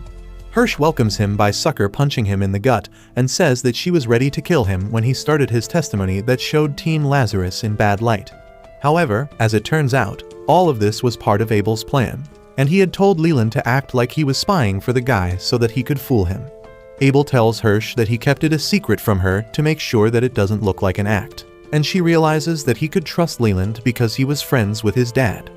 Meanwhile, Axel and Doug return to the base and begin discussing how screwed they are because Skinner is going to be the first person to die. As they wonder what to do next, Chris and Elena also come there to discuss their next step. Doug says that they don't even have a clue about where to start when Elena suddenly takes out a pill from her shirt that she found while doing laundry. She asks Doug to look into it, and he asks her what is this medicine. She replies that she found it when they were searching Skinner's home, and she had forgotten all about it till now. Just then, Leland also returns to the base, and he feels ashamed to show his face to his teammates. On the other hand, the guy named Schneider who tried to lure Leland to his side is waiting for an assassin who will capture Axel for him. At the exact time of the appointment, a man in a black overcoat comes there and introduces himself as the agent of the assassin named Soryu. He doesn't care about the identity of Schneider or his friend, and the only thing he needs is details about the target and the payment. Before that, Schneider wants to know about Soryu because he has only heard stories about how he is like a ghost whom no one has seen. The agent says that he doesn't know anything about him either, and to be honest, he has never seen Soryu in person himself. However, he guarantees that Soryu always succeeds in any task he takes. Schneider is okay with that, and he asks the agent about the fees for the task. The agent replies that Soryu charges $30 million, tax-free, per job, and if they are too broke to pay that much, there will be no negotiations. Skeeter is okay with the amount, but his friend is not, and he says that he can't pay this much for a shady guy when they have no proof that he can complete the task. The agent says that if they want to proceed with a test, he has no problem, but neither he nor Soryu will be held responsible for what happens during the test. Schneider accepts his conditions and says that they will make the full payment after the test is done, and the agent tells them to find the location of the test at the back of his card. That night, Schneider sends a team of special forces to the location of the test, telling them that their only mission is to capture their target dead or alive. The special force guys laugh, thinking that sending them all just to capture one guy is overkill, and they will be home in 5 minutes. However, the guy named Soryu sees them coming, and he gets ready to fend off some intruders to show his skills. Soon, the Special Force squad breaks into his room, which is completely empty except for a metronome. As one of the soldiers goes to the balcony to check it out, he gets pulled up by a sharp steel loop around his neck. The other soldiers get alert on seeing this and immediately move towards the balcony. But then one of them gets attacked with a knife. Everyone immediately opens fire, but there is nothing actually in front of them to shoot. As they take a break and decide to move ahead, Soryu uses the steel rope to control a soldier into shooting his teammates, and then kills him by tightening the loop. He then joins the fight himself, using his overwhelming skill to quickly kill all the soldiers. The remaining soldiers slowly move towards the room on hearing the gunshots, but Soryu comes outside first, swiftly dealing with them while avoiding their gunfire. It doesn't take him too long to finish the entire squad, and when a backup member goes inside to see what is happening, he is horrified to see the massacre that took place in the building. The agent also arrives there just then and calls Schneider, showing him proof of what Soryu did to the soldiers he sent. Schneider says that he passed the test and immediately sends the payment as well as a picture of Axel, telling the agent that this man is their target. Soon, only 6 days are left till Skinner's prophecy comes true, and the entire world starts panicking harder than ever. What makes the situation worse is that millions of people around the world suddenly catch a severe fever that scientists believe is because of Hapuna. The fever patients flood the hospitals, and the government and media are forced to urge them to stay at home because they are probably going to die anyway. Meanwhile, Team Lazarus has finally got the reports from the analysis of the drug that Chris found at Skinner's house. She is eager to learn if it is the cure for Hapuna, but Doug bursts her bubble and tells her that it is just an antiplatelet medicine to prevent blood clots that is used by patients who have artificial hearts. Axel tells Doug to hit pause on his presentation and then turns to Hirsch, asking if Skinner has an artificial heart. She replies that he struggled from a heart condition, but she never knew anything about him having an artificial one. Axel says that he might have gotten one in the last 3 years, and Elena immediately pulls up records of all the people who got an artificial heart transplant in the last 3 years. Unfortunately, there is no match for Skinner among the patients in the list, and Doug wonders how could he have got one without getting noticed. Axel says that he might have gotten a genius underground surgeon to help him, but Chris tells him to stop being delulu because such things only happen in anime. Hirsch has a better idea. She says that Skinner might have gotten a heart transplant at an elite hospital that guarantees total privacy to its patients in exchange for a very high fee. However, she says that there is no public information about the hospital and a direct referral is the only way to get in. Elena can't find anything about it either, and the rest of the group starts wondering if the hospital is even real. Just then, Leland leaves the room and suits up before returning. Everyone is impressed because he looks like a rich brat now, and Leland just asks Axel and Doug to come along with him because he might have a way to get them into the secret hospital. Soon, Doug drives the three of them to a really vast and luxurious estate, and everyone seems to treat Leland like a VIP there. Once they reach a huge palace-like house, an old butler comes running to welcome Leland, saying that he had been waiting for him all this time. Doug asks Leland if this palace is actually his home, but the butler tells him that a cab driver doesn't need to know that. He points towards the exit, but Leland tells him that the two guys are not drivers, but his friends, and he has been staying with them. The butler immediately apologizes and welcomes them to the Astor family mansion. Once they are inside the palace that seems to be even beyond Batman's budget, Axel asks what is the deal with the Astor family. Doug is surprised he doesn't know them because they used to be really powerful nobles back in the day, and even today, they are one of the richest and the most influential families in the world. Soon, they reach a waiting room where Axel and Doug feel really out of place. Just then, Leland's sister comes there and starts throwing shade at him, saying that it has been so long since he ran away from the house that she forgot his face. He doesn't respond to her taunts and says that he is here to ask for a favor, but that pisses Isabella even more.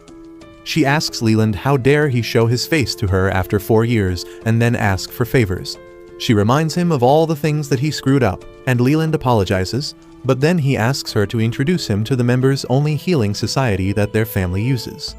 Isabella gives judgmental stares to Doug and Axel, who start feeling uneasy, and then turns to Leland, saying that it is such a pity that the only man in the Astor family is a useless wimp like him.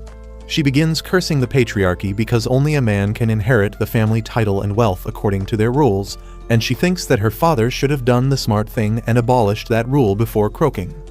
Leland suggests Isabella that she should get married because that way she can inherit the family name and property, but that pisses her like nothing else.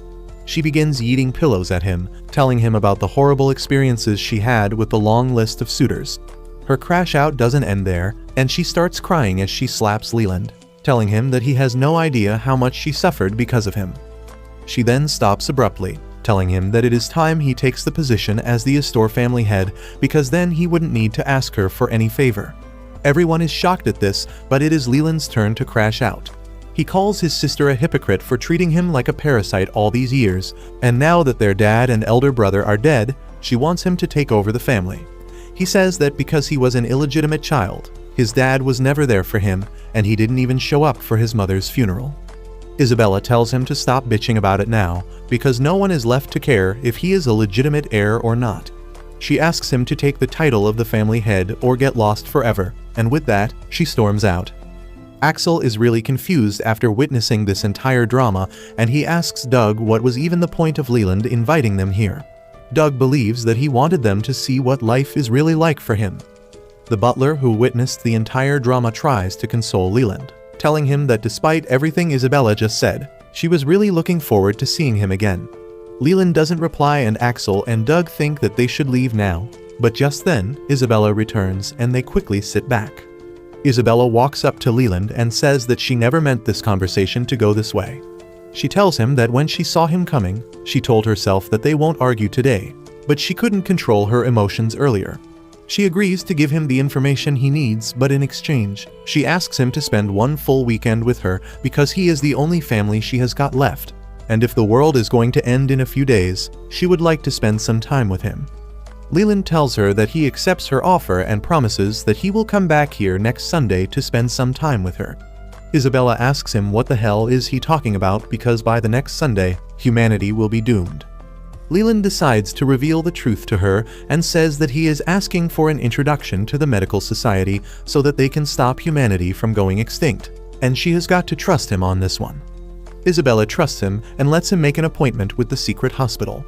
Leland rushes there immediately, and on seeing him, the doctor tells the receptionist to cancel all her appointments for today because they are all patients who want her to do something about Hapuna.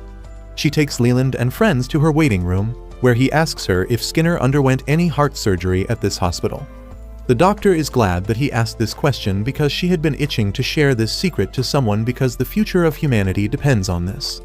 She checks the records and verifies that Skinner got an artificial heart transplant at the hospital and he was looking good after the operation.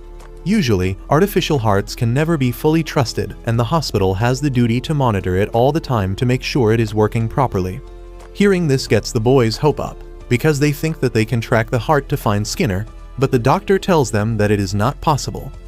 Just as Skinner got discharged, he encrypted the signal that the artificial heart was supposed to send to the hospital, and they could no longer trace him. She says that they don't even know if Skinner is alive at this point, but then gives a device with the data about the artificial heart. She says that they can find something useful from analyzing it, because it might be possible that some third party is still monitoring Skinner's heart. After that, Axel and others prepare to leave, but the doctor stops Leland, telling him that even though his dad never spent any time with him, he used to talk about him a lot, and he actually cared for him. She also tells him that it was unfortunate that he died in an accident, but Leland survived, and that has to mean something.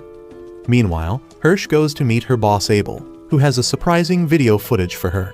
He tells her that it is from the day a terrorist attack took place at an airport in Europe, and Hirsch clearly remembers that because it was a big deal. She asks Abel how does he have the video because all of it was confiscated by Interpol, and he tells her that an internal whistleblower leaked it recently. He plays the video, and to Hirsch's surprise, Skinner is present in the airport minutes before the terrorist attack happened. She wonders what is going on, and soon, the Interpol forces come there to take down the terrorist. The airport police also rush into action, and Skinner gets caught in the middle. Just then, because of a bag falling on the ground, one police officer reflexively shoots ahead, and immediately, everyone begins shooting at Skinner. A few bullets hit his suitcase, releasing a gas, and the video ends with that. Hirsch falls on a chair in shock as she realizes the truth of what happened at the airport that day. Abel confirms her doubts, saying that it was never a terrorist attack, but something else entirely.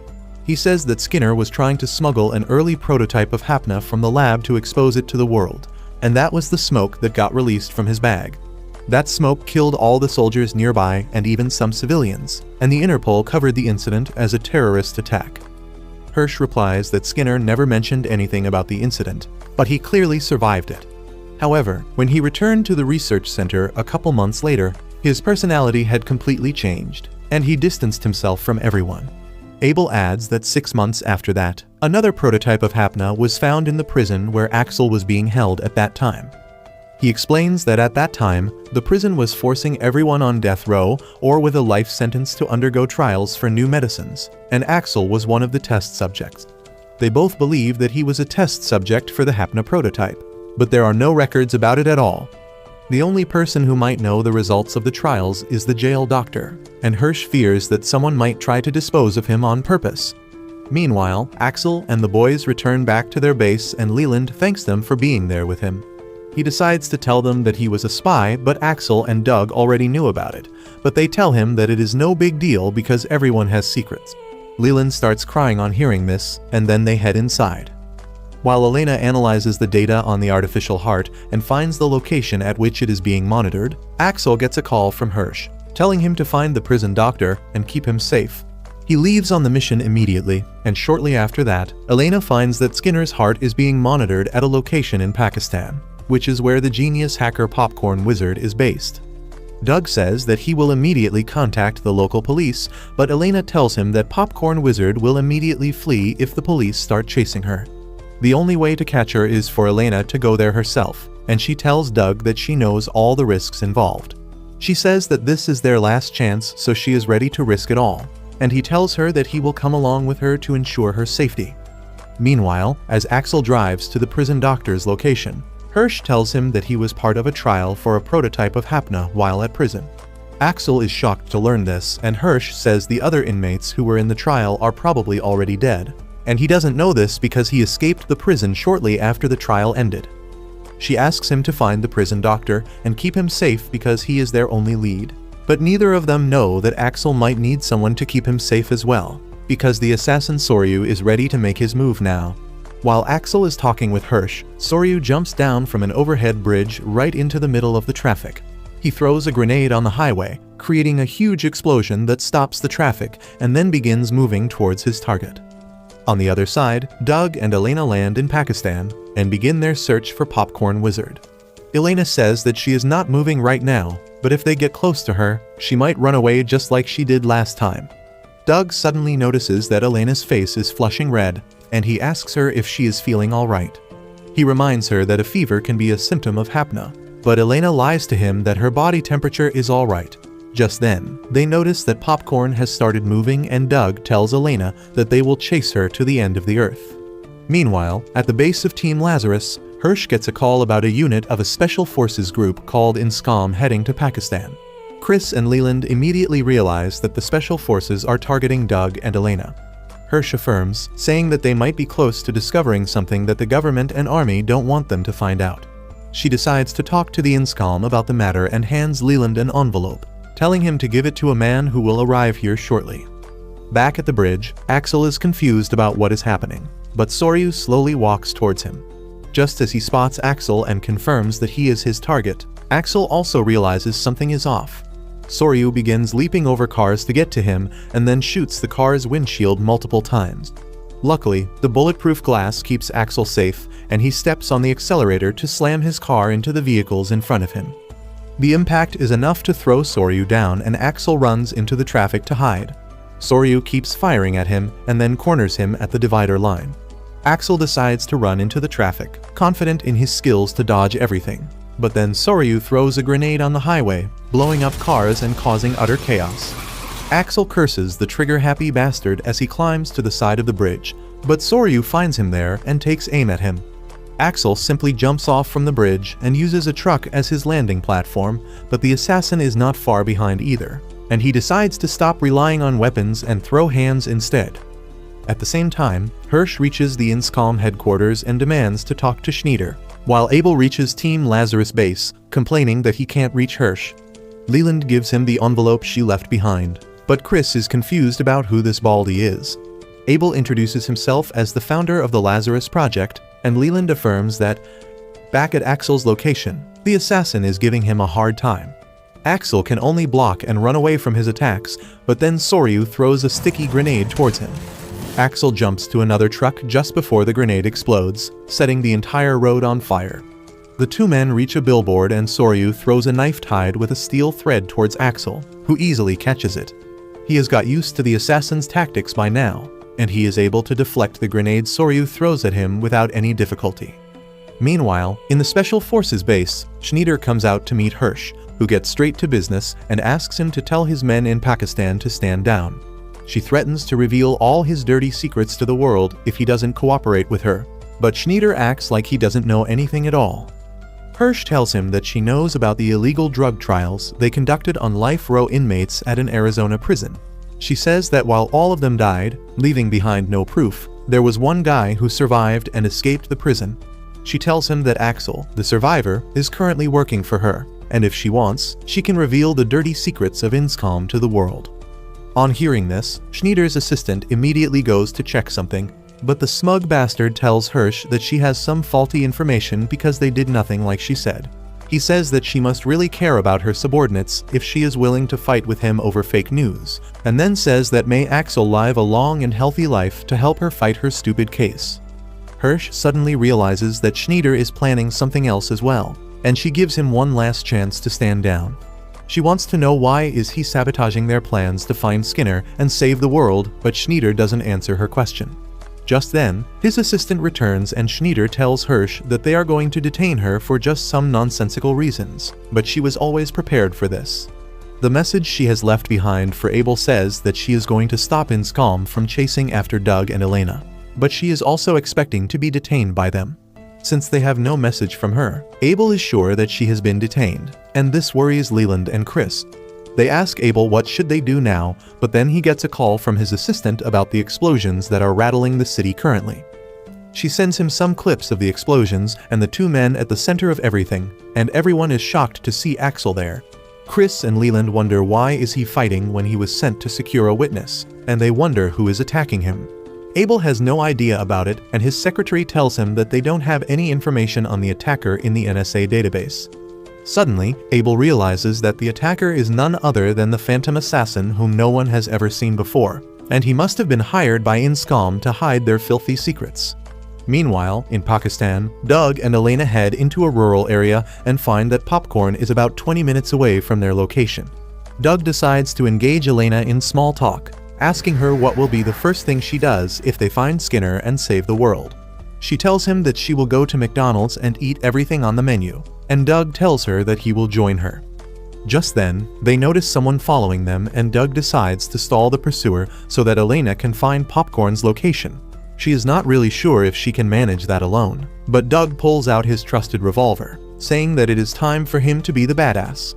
Back at the base, Abel tells the kids more about the Phantom Assassin and his feats, and Chris decides to go and support Axel.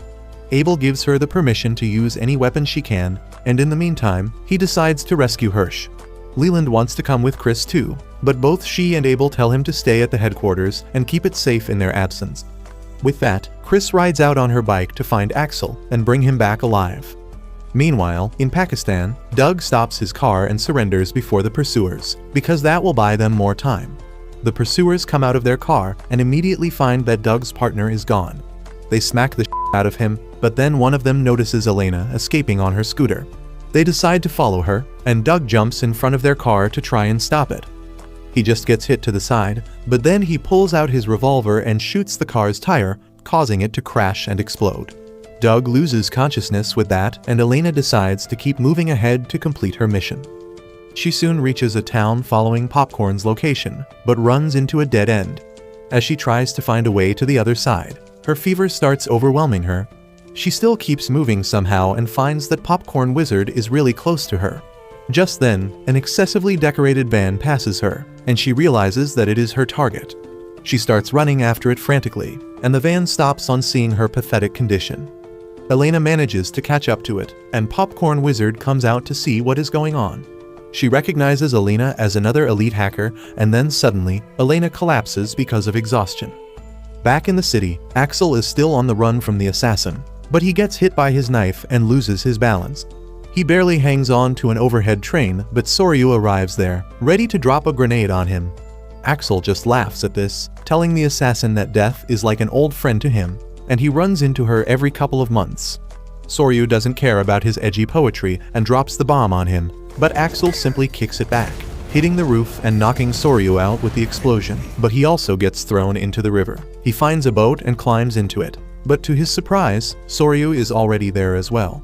Axel gets back on his feet, saying that they are probably going to be at it all night long. He tells Soryu to attack, and when he doesn't do anything, Axel picks up a hook and rushes towards him. Soryu grabs an iron pole to fight back, but Axel manages to disarm him and pin him to the ground. As the assassin starts getting pummeled, he notices the lucky charm Axel wears, and that suddenly brings back some intense memories from his past.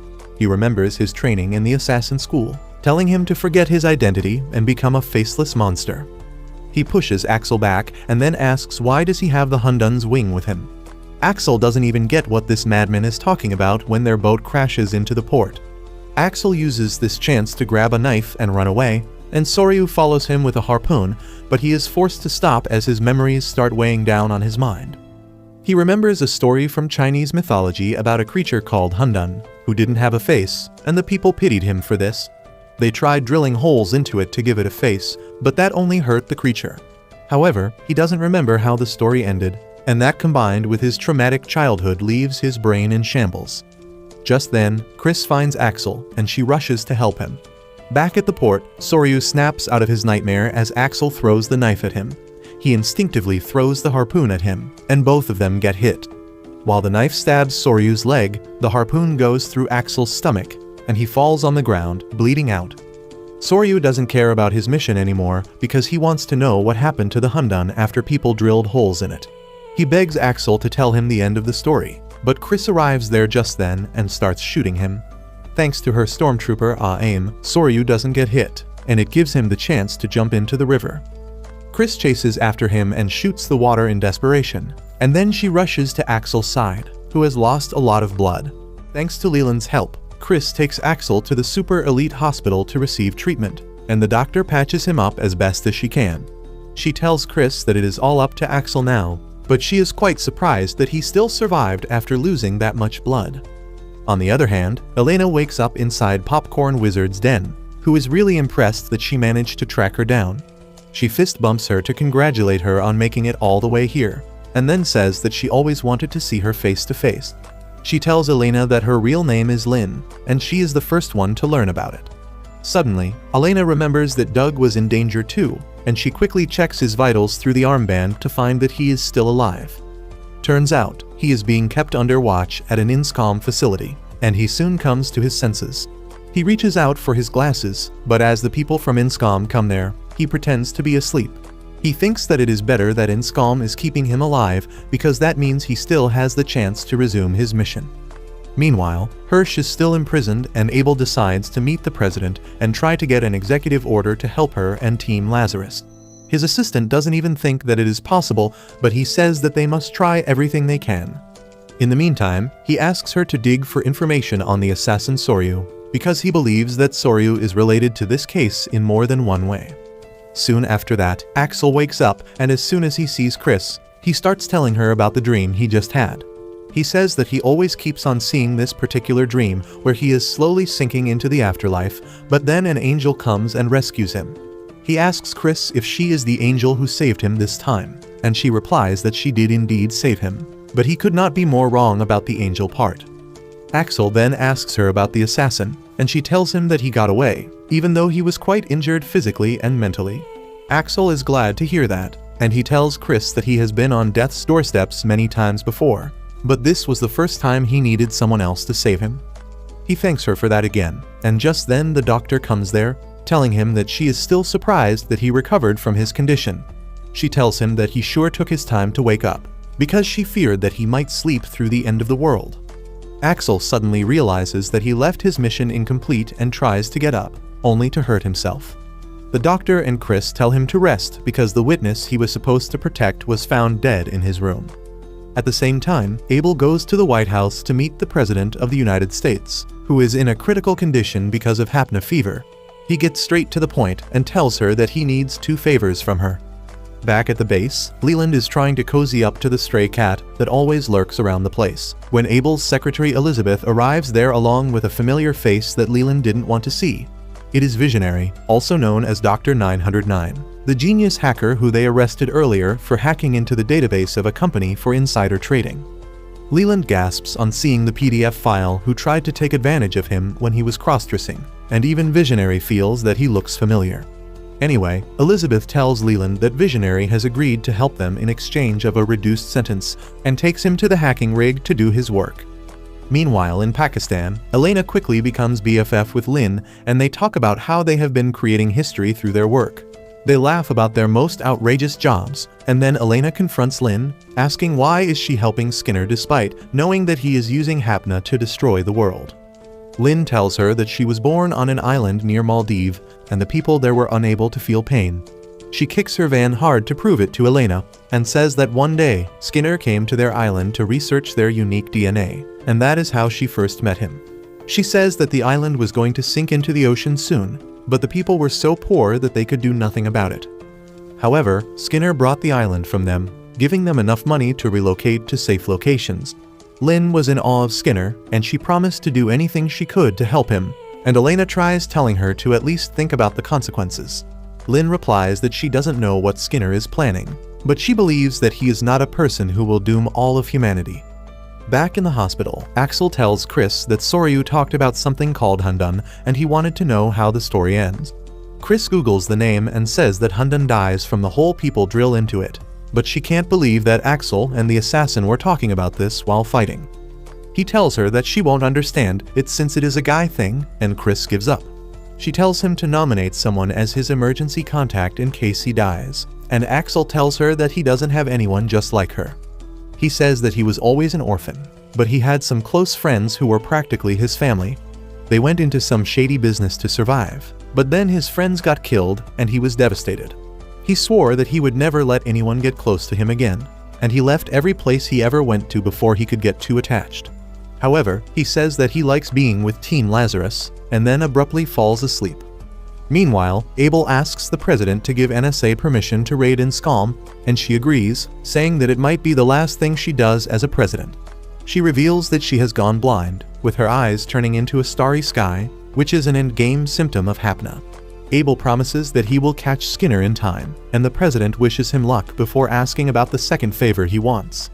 Back at the base, Visionary tries to find information about Soryu, but the only thing he can find is a video of his agent with Schneider. Elizabeth thinks that this might not be enough, and she decides to change their approach and tells Visionary to start looking into the agent instead.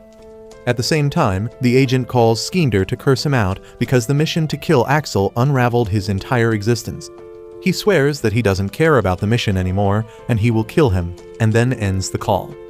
Schneider's friend tells him that this is all his fault for hiring someone they don't even know to kill Axel, and he decides to reveal the truth to the president and hold Schneider accountable when he gets a call from Abel. At the same time, in Pakistan, Lynn tells Elena that Skinner told her to reveal his location to anyone who tracked her down.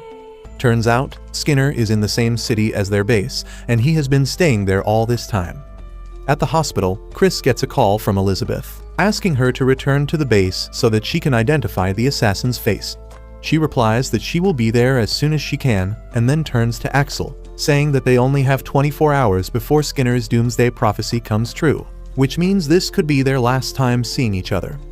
She asks Axel if he has any regrets, and he tells her that he doesn't. He then asks her the same question, and Chris suddenly kisses him, telling him goodbye. Meanwhile, at Inscalm headquarters, Schneider kills his friend, and when the soldiers arrive there, he tells them that the guy was planning treason, and tried silencing him when he found out about it. He tells the soldiers that he had to kill him in self-defense, and asks them to protect the evidence because he needs to go somewhere urgently. Back at Lazarus base, Leland is waiting at the gate for Chris, and he quickly leads her to the hacking room. She is surprised to see Visionary there, but Elizabeth tells her there is no time for this. She asks her to look at the agent and tell her if she has seen the guy before. Chris is confident that he is the assassin she saw the other day, and Elizabeth was actually anticipating that. She says that the assassin Soryu is probably suffering from dissociative identity disorder like Moon Knight, and his violent personality comes out in the open whenever the right conditions are met. Chris adds that according to Axel, Soryu was talking about a creature called Hundun, and that sends Elizabeth into a state of panic because she knows about the Hundun program to train assassins.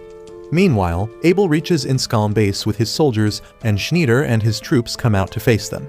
Abel tells them that he has got an executive order from the president to raid the Inscalm headquarters and arrest people who are likely to destroy the evidence of their wrongdoing.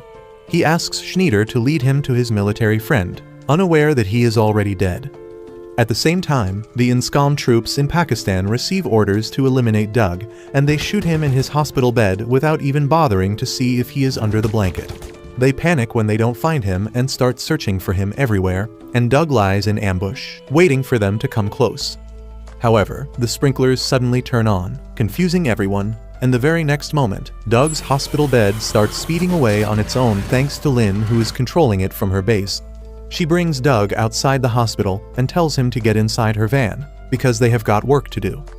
Doug and Elena contact the rest of the team, telling them that Skinner is in the homeless settlement in their city and they must find him quickly. Chris says that the area is too big, and Axel, who is the only person with contacts there, is out of commission right now. Doug decides to try and contact Jill himself to look for Skinner. He decides to return to the US immediately, but Elena tells him that Inscom will already be looking out for them. Doug tells her that he has made arrangements to avoid that already, and part of his plan involves driving into a closed road and jumping off an incomplete bridge right in front of the airport. They then go to the hypersonic shuttle service that was about to be opened soon but got delayed because of Hapuna. Doug has already contacted the engineers for permission to use it. Lynn gives Elena a toy phone that she can use to directly contact her, and then she gives her a big hug, wishing her success in her mission. Meanwhile, Axel receives a text message that says, "See you where the angel watches." The doctor reads the text and thinks that it is an invitation for a date, but she tells Axel that he is not going to make it out of the hospital bed for a few days, and by then the world will have ended. She thinks that at least it is romantic that someone wants to see Axel where the angel watches, and he doubts that he will go to heaven after the life he has lived. On the other hand, Abel and his forces are still in a standoff with Schneider and his men. Abel tells Schneider that he knows that Inscom is guilty of conducting illegal and dangerous experiments by taking Hapuna's prototype and turning it into a lethal bioweapon. He says that the NSA knows that when Skinner found out about Inscom's schemes, he tried to leak the information to the world. Inscom created a story of a terrorist attack to apprehend him, and in the clash with the local police, their deadly prototype was released in the airport, killing dozens of people. They may have swept that story under the rug by calling it a terrorist attack, but now the truth is going to be revealed to the world. Abel then steps ahead and puts a handcuff around Schneider's wrist, saying that he is their main suspect in this case. The asshole can't believe it, and he tells Abel that he was doing his job to protect his country from enemies who would use bioweapons against them. He says he should be treated as a hero instead of a criminal, and Abel tells him that he should save those things for his court-martial. However, Schneider is still confident that they won't have any proof against him, because Axel will soon be killed. Abel doesn't care about his mind games and storms the Inscom headquarters, freeing Hirsch and telling her that they have found Skinner's location. She can't believe that at all, but Abel asks her to head to Skinner's location right away, and he will join her later.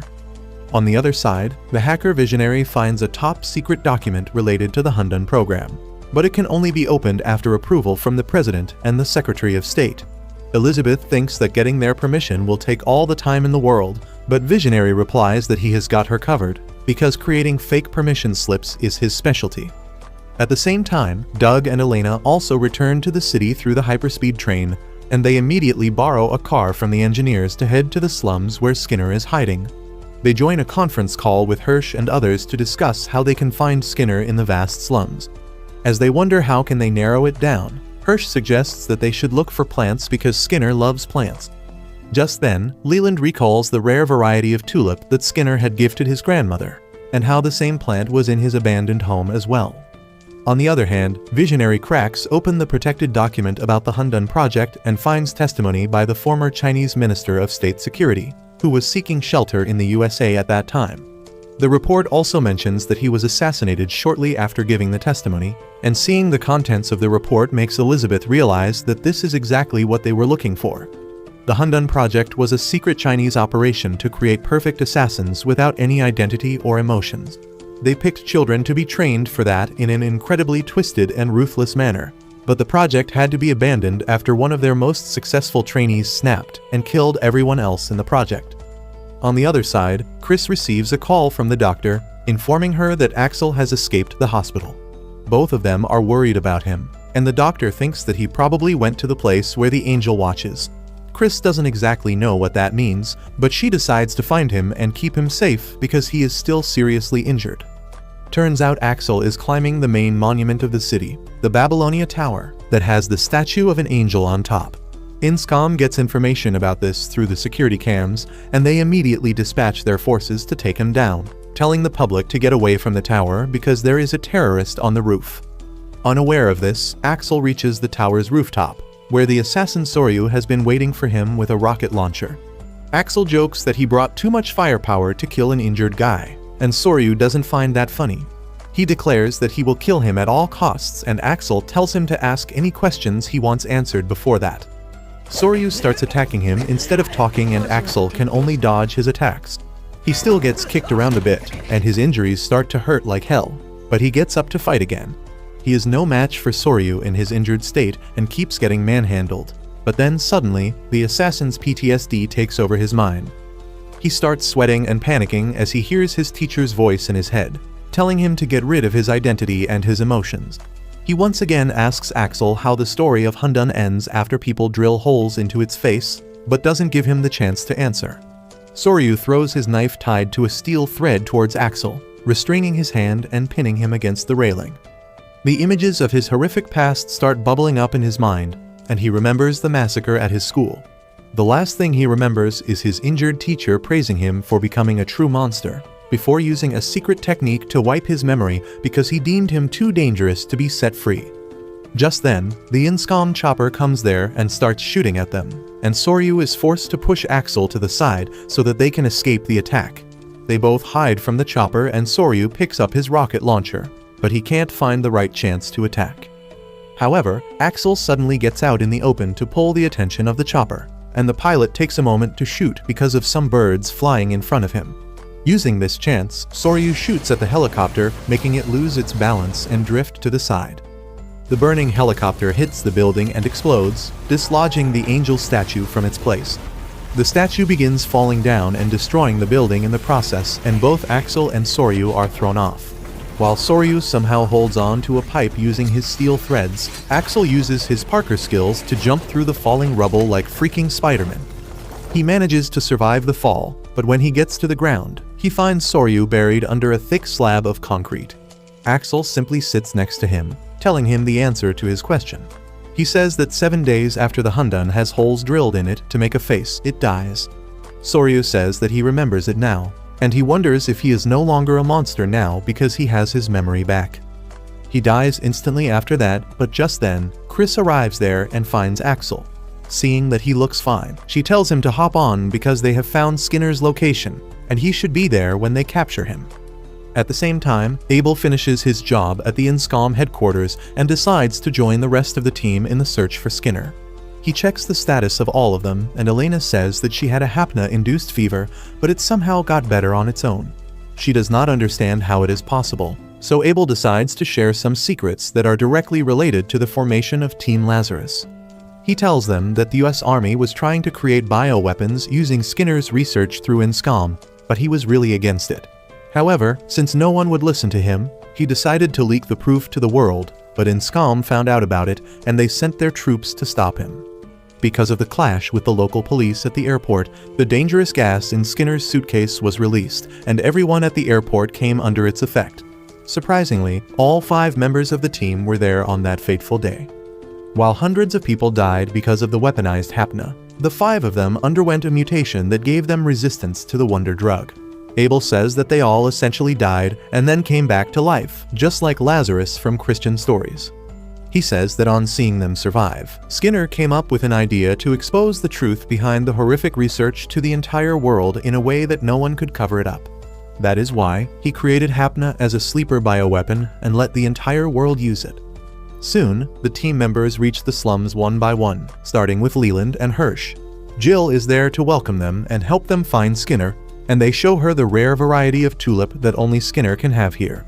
Jill says that she has seen that flower and tells them to follow her, and shortly after that, Chris and Axel also arrive there. Coincidentally, the clueless cop who let Axel get away on the first day of his police escape is also there. He tries to arrest him now, but Axel tells him that they have found Skinner's location, but it is too risky to go after him alone. He tells the cop to call for backup because he is the only one who can save the world now, and the gullible man immediately obeys. Meanwhile, Jill leads Hirsch and Leland to Skinner, who came here 3 years ago with nothing but some pots of the tulips.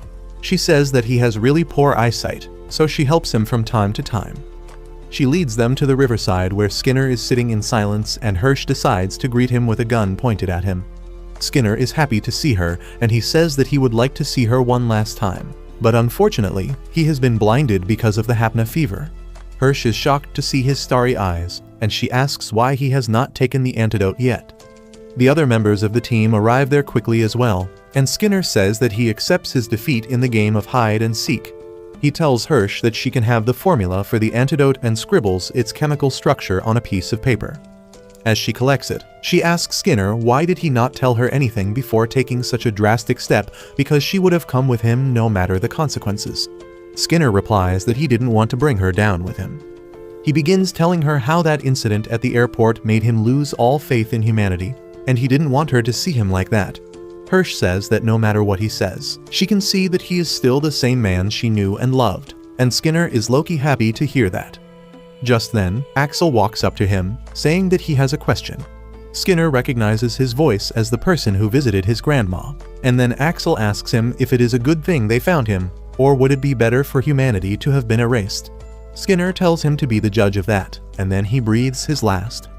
Hirsch starts crying as she realizes that he has died, and after giving her a moment to mourn, Axel and Doug point their guns at her. They tell her that they know too much about things beyond their pay scale, and it is obvious that the higher-ups won't let them go free. Elena and Chris add that Leland told them everything, including the fact that he was spying on them for Abel. Hirsch sighs, saying that she did indeed receive orders to keep an eye on them originally, but things have changed now. Just then, Abel comes there to prove her right, and he tells everyone that the president has issued an executive order, recognizing their achievement in finding Skinner and exposing Enscom. He quickly deactivates their bracelets, telling them that their past criminal records will be completely erased and they are free to live as they want now. However, Abel says that he doesn't want to let go of such a talented team, and the world has many more problems that need to be solved. He asks them to rejoin Team Lazarus for that, and no one has any objections. If you liked this video, please consider subscribing and watch the video on your screen next.